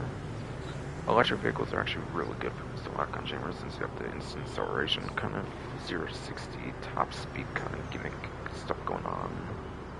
Those ones are very good for a lock-on jammer for sure, I would say. And yeah, this one's an electric supercar. So going over to laptop top speeds, race tiers, and smaller class. I think it's pretty average. I think it's around the previous extreme, if I remember right, kind of for performance. Extreme is basically just like another, like, Sumi, whatever, if I remember correctly.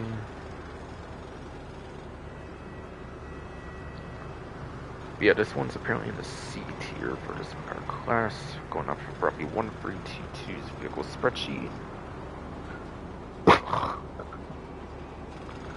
going off of roughly 1322's vehicle spreadsheet. Yes. Fuck. One more time, going off of roughly 1322's vehicle spreadsheet though. It is in the C tier for this car class. And that gives it number 17th place and 19th place for lap time and top speed. Out of like 60 cars in the game. However, there is only 5 HSW options, so it doesn't get into top 10 no matter what platform you're on though. So it's kind of only like a fun electric vehicle to mess around with for like gunfights and stuff, I would say. For like a combat situation, I guess, with 0 to 60 instant top speed. But the top speed obviously won't be as good for that reason. And it's not HSW like Cycle 2, for example. So, not the best electric car out there. But it's a fun enough one, I guess. But with the new P-Fister Extreme, it might not really be too worth getting it, honestly, since it plays like around the same, I think. It might even up a little better on the top speed, even. But I think they're very identical for the lap time, at least for the Extreme. I just count this latest update, even.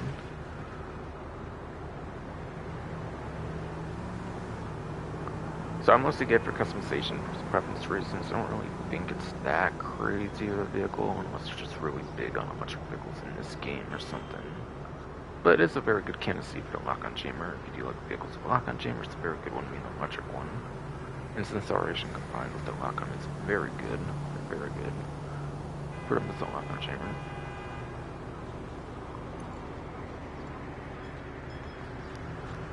Oh, and actually it turns out that vehicle at the dealership was actually on discount, right? I just didn't know that, so sorry about that, my bad. Let me go over there, I guess then. I guess then.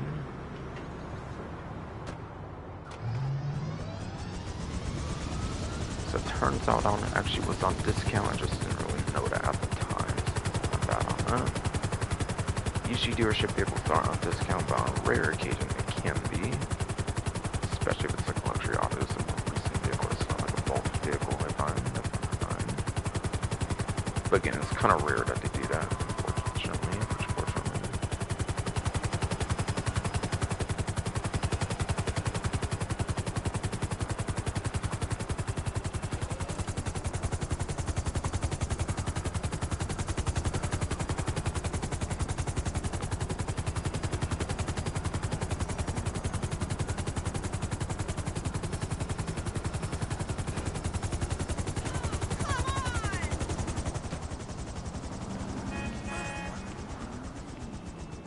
So again, I said earlier it was actually pretty good for SV class. I guess I can actually go over that too, I guess. And yeah, I'll do it on this.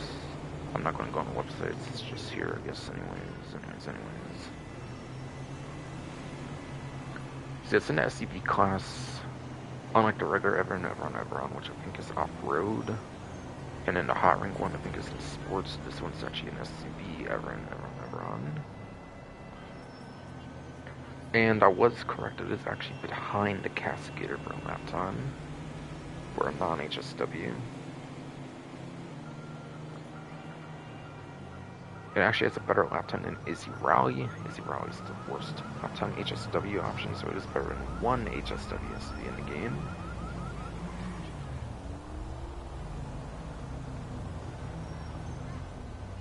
It's S tier SUV, which gets it 5th place for lap time as well as 7th place top speed.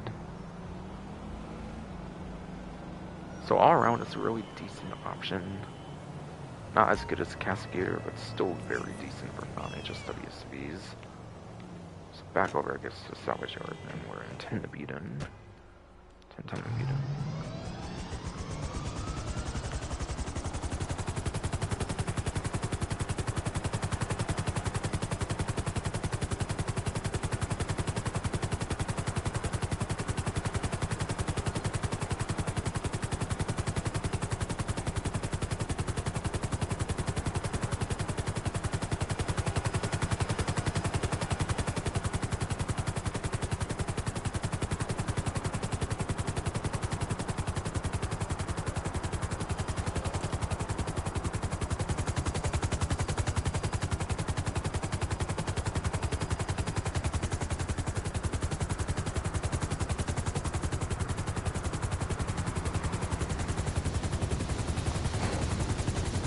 I'm probably gonna have to go over the pricing on like how much hours of grinding probably would be. I could have maybe pressed square, just showed up the vehicle price, but that would have been discount price anyways. So like, yeah, I probably wouldn't have done that anyways. If I had done that more, had I done that more where I intended to go over, I really.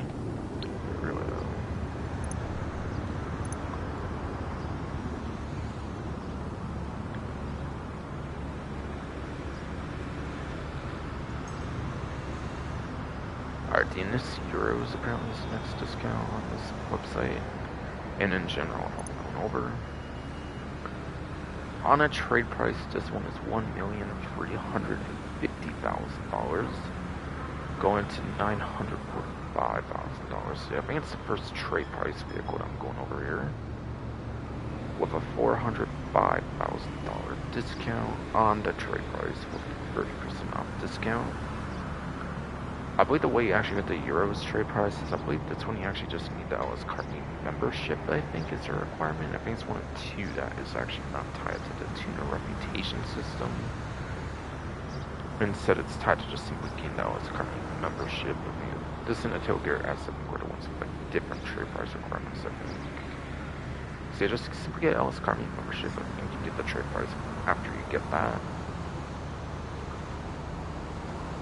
So it's an easy trade price to acquire, you just get the LS Carmi membership, which is barely any money at all, basically. So basically, the membership's so cheap, I don't even think it would be like $1 million to get the vehicle and the membership for that trade price. Like before you even buy the vehicle. So this vehicle actually has strip tuning. Got the LS Carmi and the Vinyl Club Garage. Obviously the second one does require a plus subscription, since it is a plus property.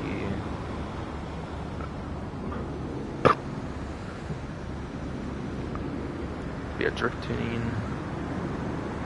Drift tune stuff would be identical to the performance of the customized version, since you basically just add a couple few extra seconds if you have like the engine upgrades, and since you don't have engine upgrades, and every vehicle will have engine upgrades for drift tuning, they would perform identically to where they would like with the engine upgrades. And the Euros for general supports doesn't really perform that good. So honestly, there's probably better drift vehicles out there. But it's not bad. There's no bad drift vehicle when they all don't have like engine upgrades anyways, I would say. So it's all very personal preference, and it's more handling related, I would say, for drift tuning anyways.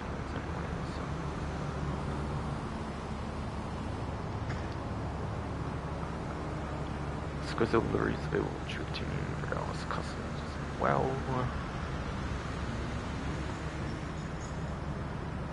So yeah, there's certain livery support that only is able to be applied to drift tuning, not an actual regular stock or like a regular custom one with engine upgrade like Euros.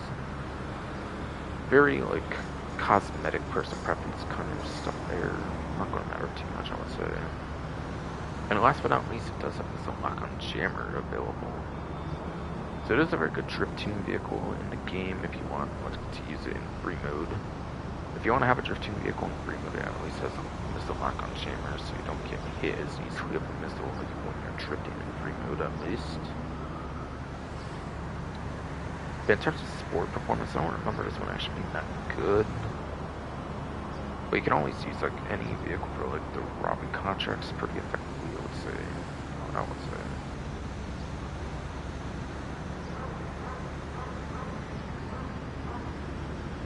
So even if the vehicle is kind of bad for the street pursuit races, you can at least use it for the robbing contracts, at least if it's one of the original tuners, which the Euros is one of the original tuners of the game, for the tuner subclass.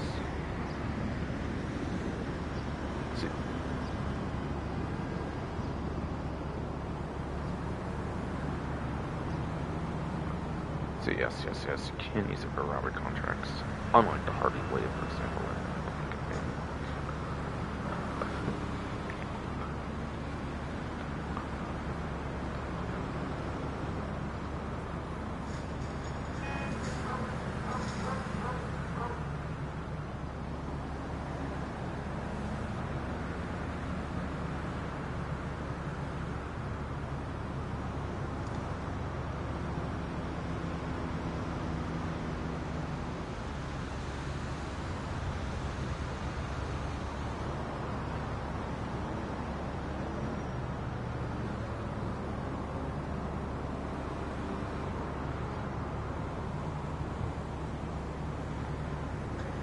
But yeah, in general sports class, it was 50 years is in the F tier. And that's 54th place lap time as well, so 6th place top speed. So top speed is complete ass on this vehicle, but the lap time is pretty much average for the class, I guess. Technically speaking. So I mean, it can be kind of useful, I guess, for a lap time, but it's nowhere near even like just alright to decent. Even it's not even that good of an option for a lap time, regardless. I don't think any sport tuner is a good option for the general sport class though, since they're more meant for the tuner subclass though. And the thing is, it's actually not even one of the better ones for racing for street pursuit races either, so kind of puts in a weird situation for tuner sport car option in the game. It does, however, kind of return from Grand Theft Auto San Andreas, keeping the name of the Euros, which Euros was originally called in Grand Theft Auto San Andreas.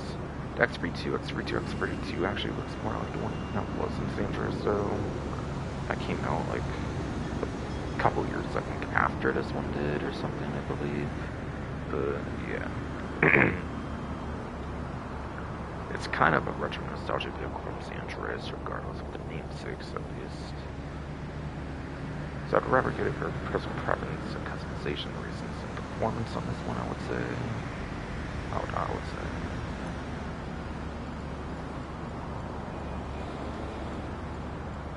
But it's not necessarily not good of a performance vehicle, just to know that, though. There's just not, though.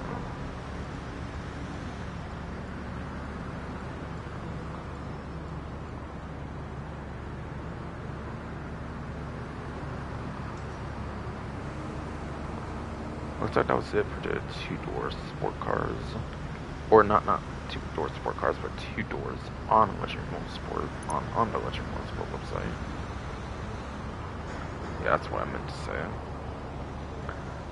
After that is the Urmach Rebel GTS from the Damasceno Heist DLC. So I do believe this vehicle does have a trade price tied to the Damasceno Heist. So yeah, basically I think you have to complete like a Damasceno Heist as a host and select it as a getaway vehicle. You don't have to actually use the getaway vehicle in the heist though, you just have to do whatever heist you have it chosen as your getaway vehicle for, complete it as a host. And that's the requirement for gaining as a trade price, basically. So I think it very much does have a trade price tied to that. So on a supposed trade price, on what I believe is a supposed trade price for 1,175,822,500, 352,500, that sounds correct, or 30% off. And it's in the SCV class, so like the Everon RS. But I don't think it's as good in the SCV class. I think it's a little worse than that, but I think it's still pretty good if I remember right as well. This one, however, does not have a lock-on jammer, while the Everon RS can have that lock-on jammer added to it, being a newer vehicle, like how the other money runs discount with the Suzume had it.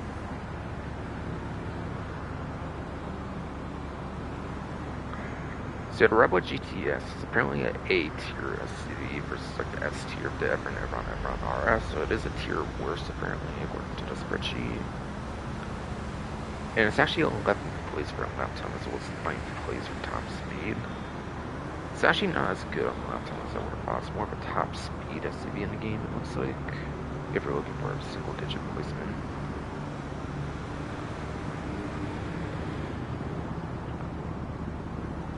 And it's actually below the Izzy Rally as well for SUV for a lap time, so all 4 HSWs are better for a lap time apparently. So at best it would be 7th place as well as like 5th place for top speed. So it could get single digit for the lap time, it just depends on the situation. So you have to be on a legacy platform or HSW speed to stay with like SUV race on other platforms.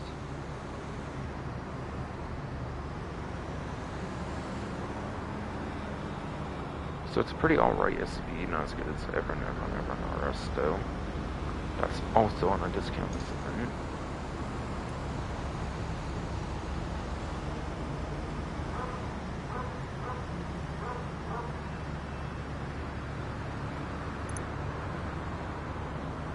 2 motorcycle discounts on here as well, apparently. Apparently.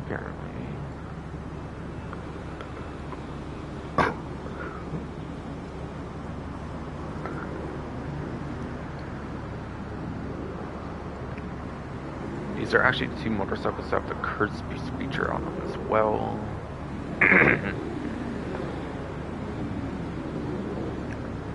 These are, yes, the 2 vehicles that actually have like curse boost on them as well for the motorcycles class, being the Vindicator and the Electro. So on 30% off discount, the Vindicator. 2015, I think these both released in 2015. Vindicator actually doesn't have a trade price like officially. Electro kinda does, but it didn't necessarily have like an actual full-on like trade price, as I'll kind of explain with the Electro. Yeah, $630,000 affordable to yes, $441,000. 11K away from like 200K savings, so $189,000 savings on the Vindicator, 30% off.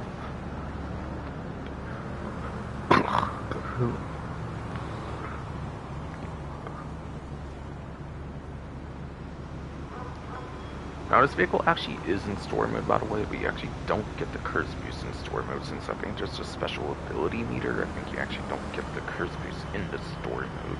I think it's only for the online if you want the curse boost feature in particular. Aside from the curse boost, I think it's basically the same vehicle as is in story mode anyway, but the curse boost is what really makes the vehicle shine, so it is kind of worth having it for online. For the more unique curse boost capability.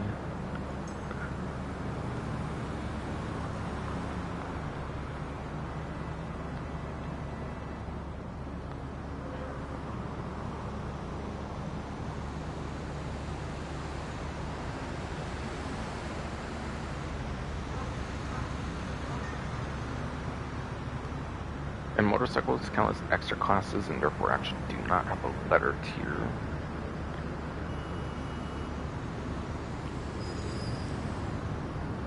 So there's no letter tier, so right away it's just 29th place lap time, 17th place top speed. And for motorcycles, there's 56 of them. And motorcycle only has 1 HSW motorcycle, so that's only like a -1, so it'd be like 28 per lap time, which is just not going to really be good. That's below average for the whole class. That is below average for the whole class for the lap time. It's not the worst for top speed, but it's also like just above average. It's not like top 10 for like top speed though. No.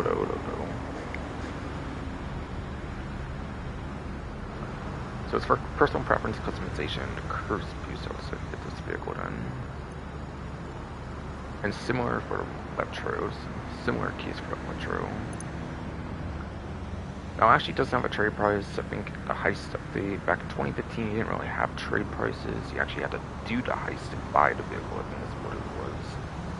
And I think eventually in the game they made where you didn't have to do the heist. You would just have an increased price for buying the vehicle. It was not directly a trade price per se. One of the other 2 curse boost motorcycles of the game, aside for the Vindicator. Of course, sides for the Vindicator for the Electro and its curse boost motorcycle here.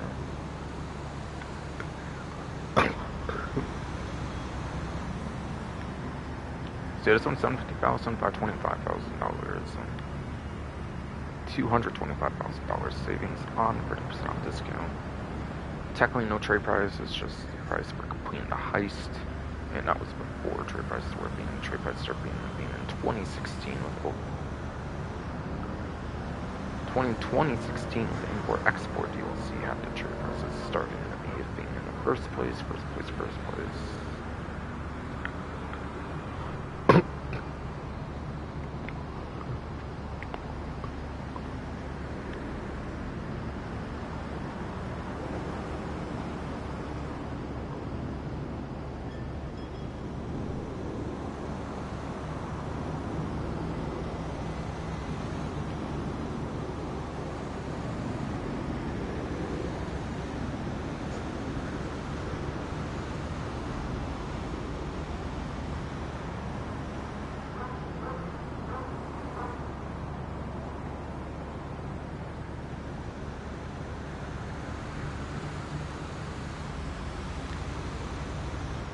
And no letter tier again, Pima motorcycle. 24th place lap time, 35th place top speed. This is better T for lap time, but like the worst one for top speed. So it's set above average for lap time, below average top speed. Lap time is more useful for lap time is more useful for lap time, yes, more useful, so therefore the much is better of the two for the Curse Boost motorcycles if you want just one of them.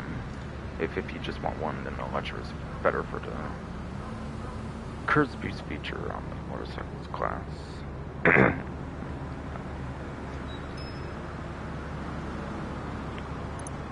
And that was it for the Legend Motorsport discounts. I think it's like 6 discounts on that site. And one of them on more stock at least is Phantom Ledge. I think there's actually one more special vehicle on discount, but it's not 100% like free, obviously, like the Phantom Ledge would be, obviously though. Obviously though.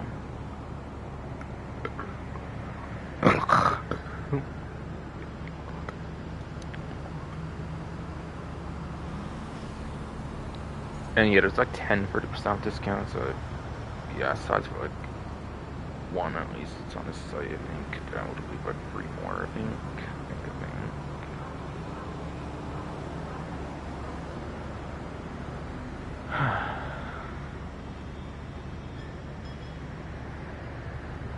Our stream's still working, seems good.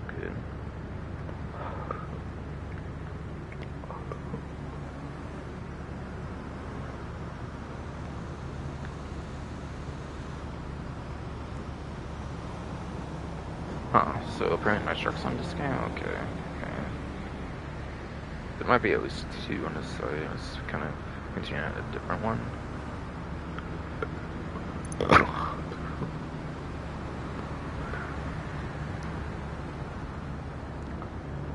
Yeah, does this even have a trade price? I kinda don't think this one actually had a trade price. I think this one is like a trippy gunnery vehicle. I think it was like the day 1 gunnery vehicles pretty much had trade prices if I remember right. So I think it does have a trade price if I remember correctly. We have 300, like 50.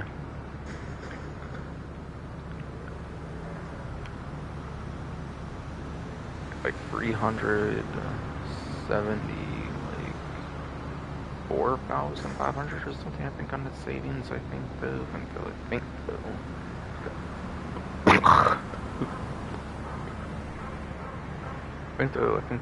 Yes, but, so yeah, for 74, like 500 or something in savings, I believe, on 30% discount. Takes from like an hour plus grind to like less than an hour grind, I would say anything less than a million is basically less than an hour grind if you're playing efficiently, no, for sure though.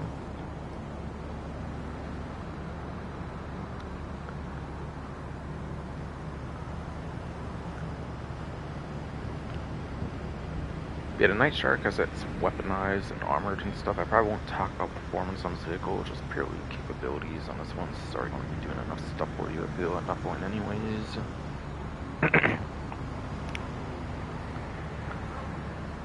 Yeah, once it's weaponized, it only has front mounted machine guns on the front, I believe you can use, which are kind of pea-shooter. I think the Night Shark is like the biggest example people bring up for having like pea-shooter machine guns that do like barely any damage and takes like a couple minutes, I think, even for like an unarmored target or something. So Night Shark is known to have some of the weakest front mounted machine guns in the game, so it's not really that good, unfortunately, for its weapons, but it does have them at least, and it is useful for the Headhunter VIP work. It can be good for that, for like 25, like almost 30k. Or like 40-50k on like a double money event for VIP work or something. So it can definitely make you some alright. It definitely can make you some pretty alright money though.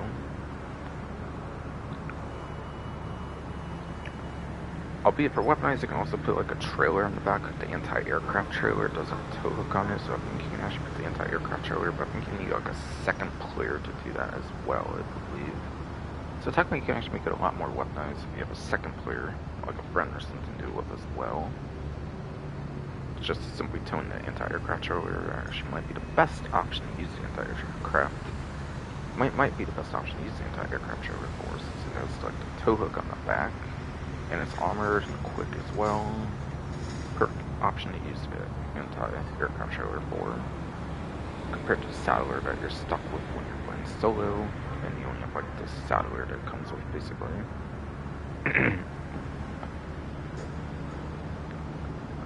You might be able to do proximity mines on this vehicle as well. I kind of forget if you can do the proximity mines. You might actually not be able to. Could be wrong though, but yeah. It's actually not the worst, especially combined with the anti-aircraft trailer from a second player for weapon capabilities for sure though. And I think the armor is like 16 RPGs or something like that. Like some actual, like, it's actually pretty nice and balanced, like 16 RPGs or something. The main caveat though is it's not able to do the missile lock-on chamber though, so you can actually easily get locked into it. The homing missiles is the one downside though. But it's already armored and all quick and everything as well for armored vehicles, so like it's kind of a fair trade-off I feel. And it was like 2017, so that didn't exist back then anyways, and it didn't use the vehicle or the lock-on chamber either though. So it's a very good vehicle for capabilities. I'm not going to go over performance on it. It's already useful enough as it is.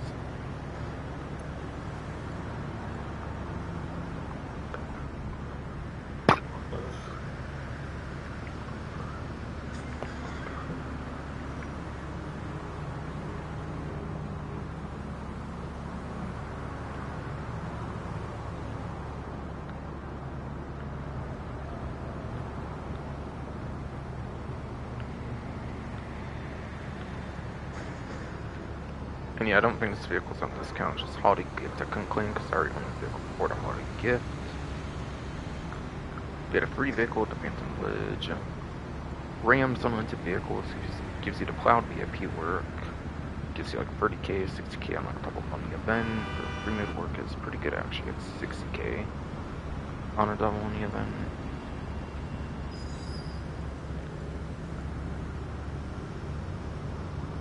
It's free, why would you not get it that phone? I don't really think I need to mention anymore on the Phantom Ledge, or what I might have already mentioned on it earlier. It's not truly weaponized though, so I guess I can go over performance on that one though for the commercial class, technically on that one. That one on that one.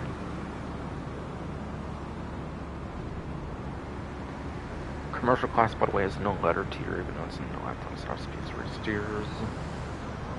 So it's actually third place for lifetime as well as fourth place top speed between all the 16 commercial vehicles in the game. So it's actually pretty good for its class. However, it is behind the Hauler Custom and the Phantom Custom are the ones for the MOC. It's actually not as good performance as those. But it has the wedge on it, so I think it very much makes up for it and kind of outclasses those in a sense. Aside for not having weapons on it, basically, and obviously not having armor versus like the MOCs that do have armor for the like other like commercial, interesting commercial like trailer, like truck, semi-truck vehicles or whatever.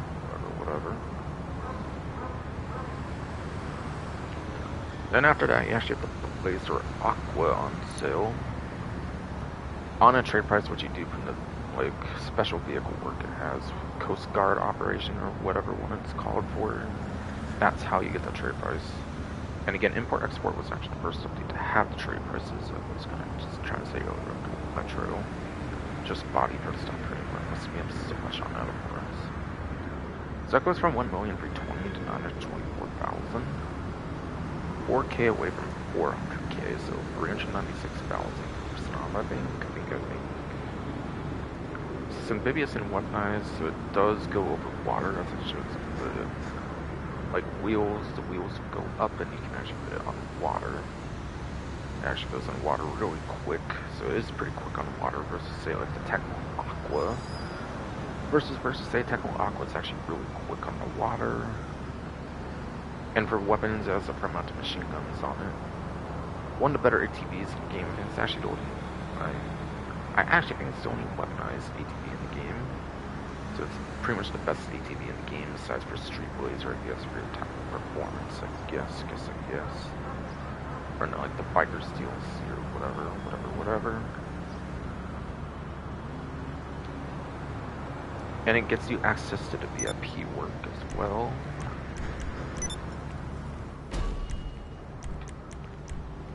That one being stockpiling, which is collect cargo crates on the land and at sea with the Blazer Aqua. Using the Blazer Aqua, my bad. The locations were kind of just in the way there. Now, I never really do this one, so I don't actually really know how it pays, but I definitely don't think it's as good as Cloud, Transporter, Fortified, Velocity. Kind of even ramped up if you have another player for that one. It might be one of the couple worst ones, besides for like fully loaded and amphibious assault. I think besides for those two, I think it's like one of the worst vehicular special vehicle, like VIP works or whatever. I never do it because I feel like it's not that good.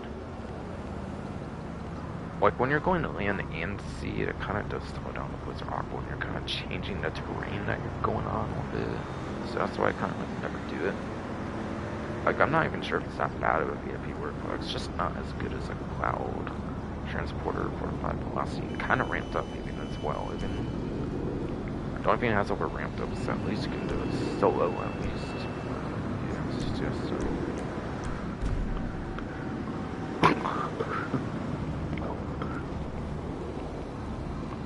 Like, it has machine guns on it, so you could theoretically also use it for headhunter VIP work for like 20, 40, 50k on like a double money up. And so it's not the worst thing out there. It's a pretty fine vehicle. It is a pretty fine vehicle, I would say. I would say.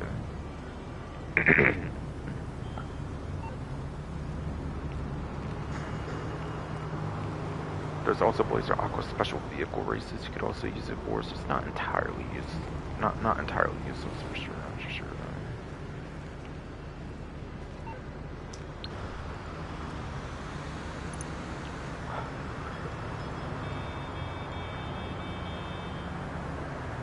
So that's basically the Blazer Aqua done and over with then, and then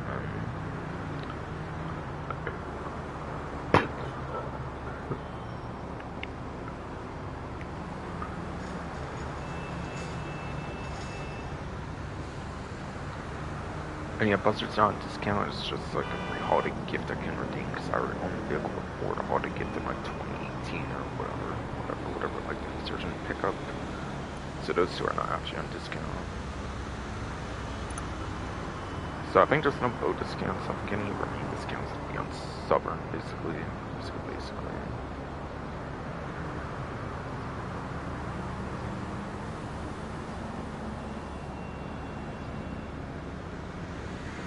Stream's so good, okay, good. Haven't keep check because my stupid goddamn nasty body, but some currently any fucking knows more though.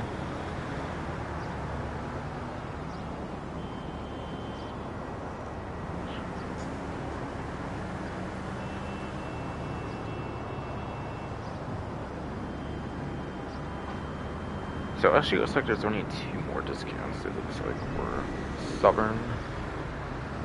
Basically. None are unpopular, so you're not getting like some of the most popular ones on the site according to Rockstar. It looks like. I know the first 2 are just because they're in the latest update for why they're unpopular, but you're not getting the other like 5 that are truly popular vehicles. Basically though.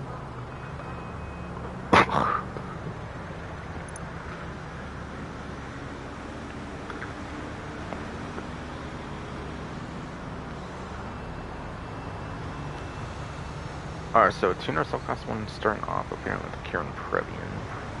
Whatever.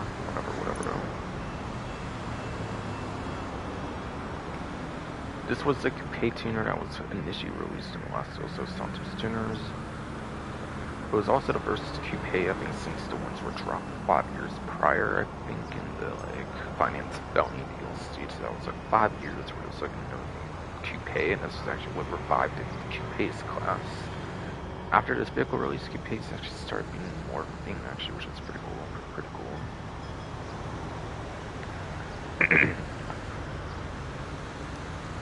The on trade price is $1,117,500 normally, for $718,250.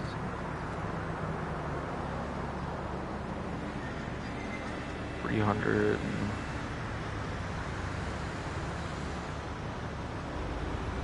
Like 35-ish or so, $1,250 or whatever. It's like there's something. I'm not gonna do much on it because my goddamn fuck has a body for some kind. It's fucking hella trying to kill me anymore. It seems so.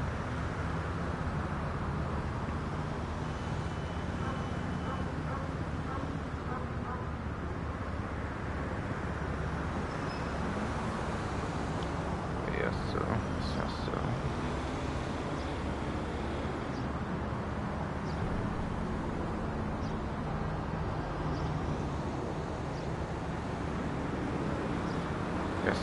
Yes, no. Yeah, no lock on jammer. But yeah, for street pursuit races, not in the sports class, it's not really good for street pursuit races. It is, however, the best of the three, like, coupe tuner subclass vehicles. It is the best one of the performance, because Kanjo SJ and Post Dude are actually pretty trash compared to this one, which is like one of the best coupes actually in the game, actually. And being in a pretty niche class, it's actually pretty good still in this day as well.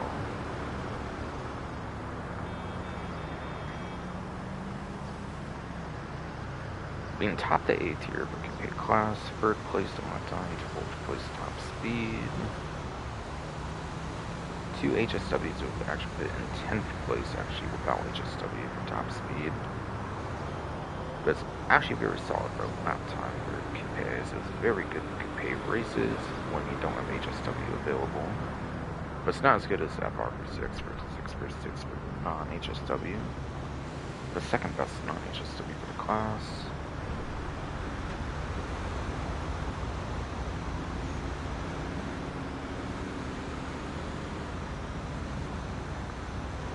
All around pretty good.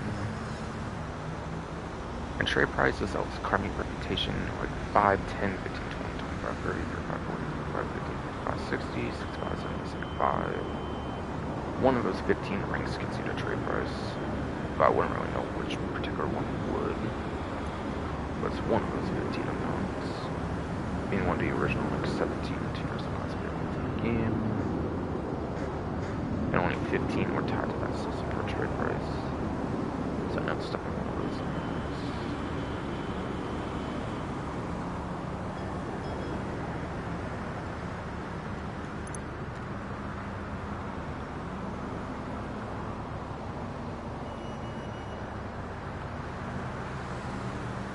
Also didn't mention, but it is retro nostalgic from GTA San Andreas. It is actually back from that game, which is pretty cool. So it's an actual really nice returning bit from the Grand Theft San Andreas. Very, very nice. So it is useful for retro nostalgic customization for preference reasons for sure. Even if it won't really do you any good for the street pursuit, and probably even robbery contracts won't really be the greatest option to use there either, but you could very much use it there if you wanted to as well.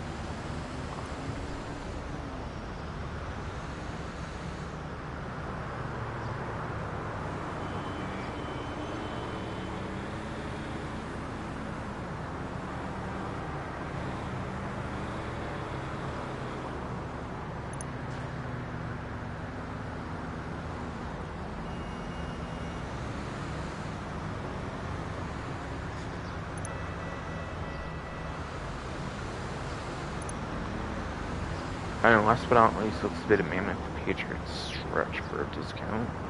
This apparently will be the last vehicle discount for 50% vehicle discounts, and will conclude all vehicle discounts for this event. So it looks like a $460,000 price to $322,000. And I actually don't remember if this has a trade price or not. Honestly, it probably wouldn't, or if it does, it's probably tied to like some club management or something. I don't remember what the trade price would even be for. But it might have one, I'm not 100%. But at least for the price I do have, it is like $138,000, I believe, on a discount for the 30% off. and it's in the SUV class. So last vehicle going from 152 vehicle spreadsheet, kind of it looks like. So it looks like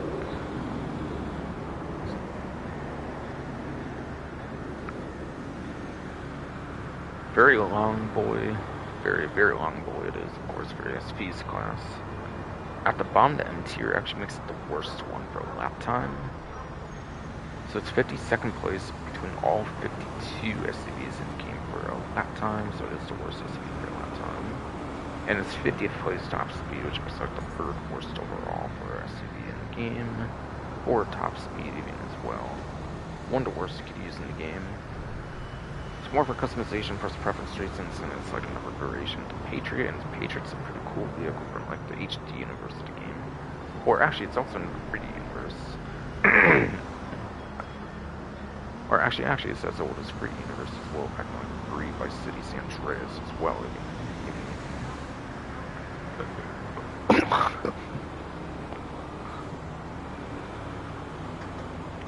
So it's retro nostalgia, the customization versus preference, all this stuff, just not really for performance, like at all though.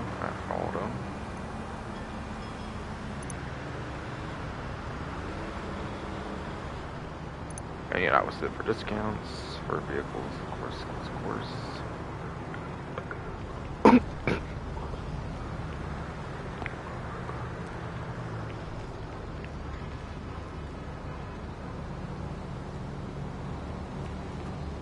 I didn't mean to punch the air, and just the controller hitting my leg, having it rest in my leg and stuff.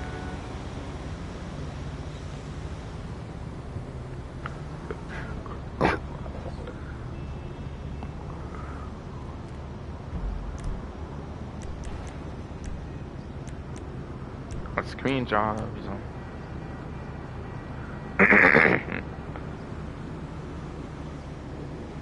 Community jobs. 24-hour, like HR hour, whatever. Phantom Racing, hyphen. New one looks to be the left bracket, ML8, right bracket, hyphen. Mega Random 6. That looks to be the new map. Just like the left kind of parentheses slash bracket thing. I'm not actually 100% what that's called on top of my head, but that left version of it be the like right version of it.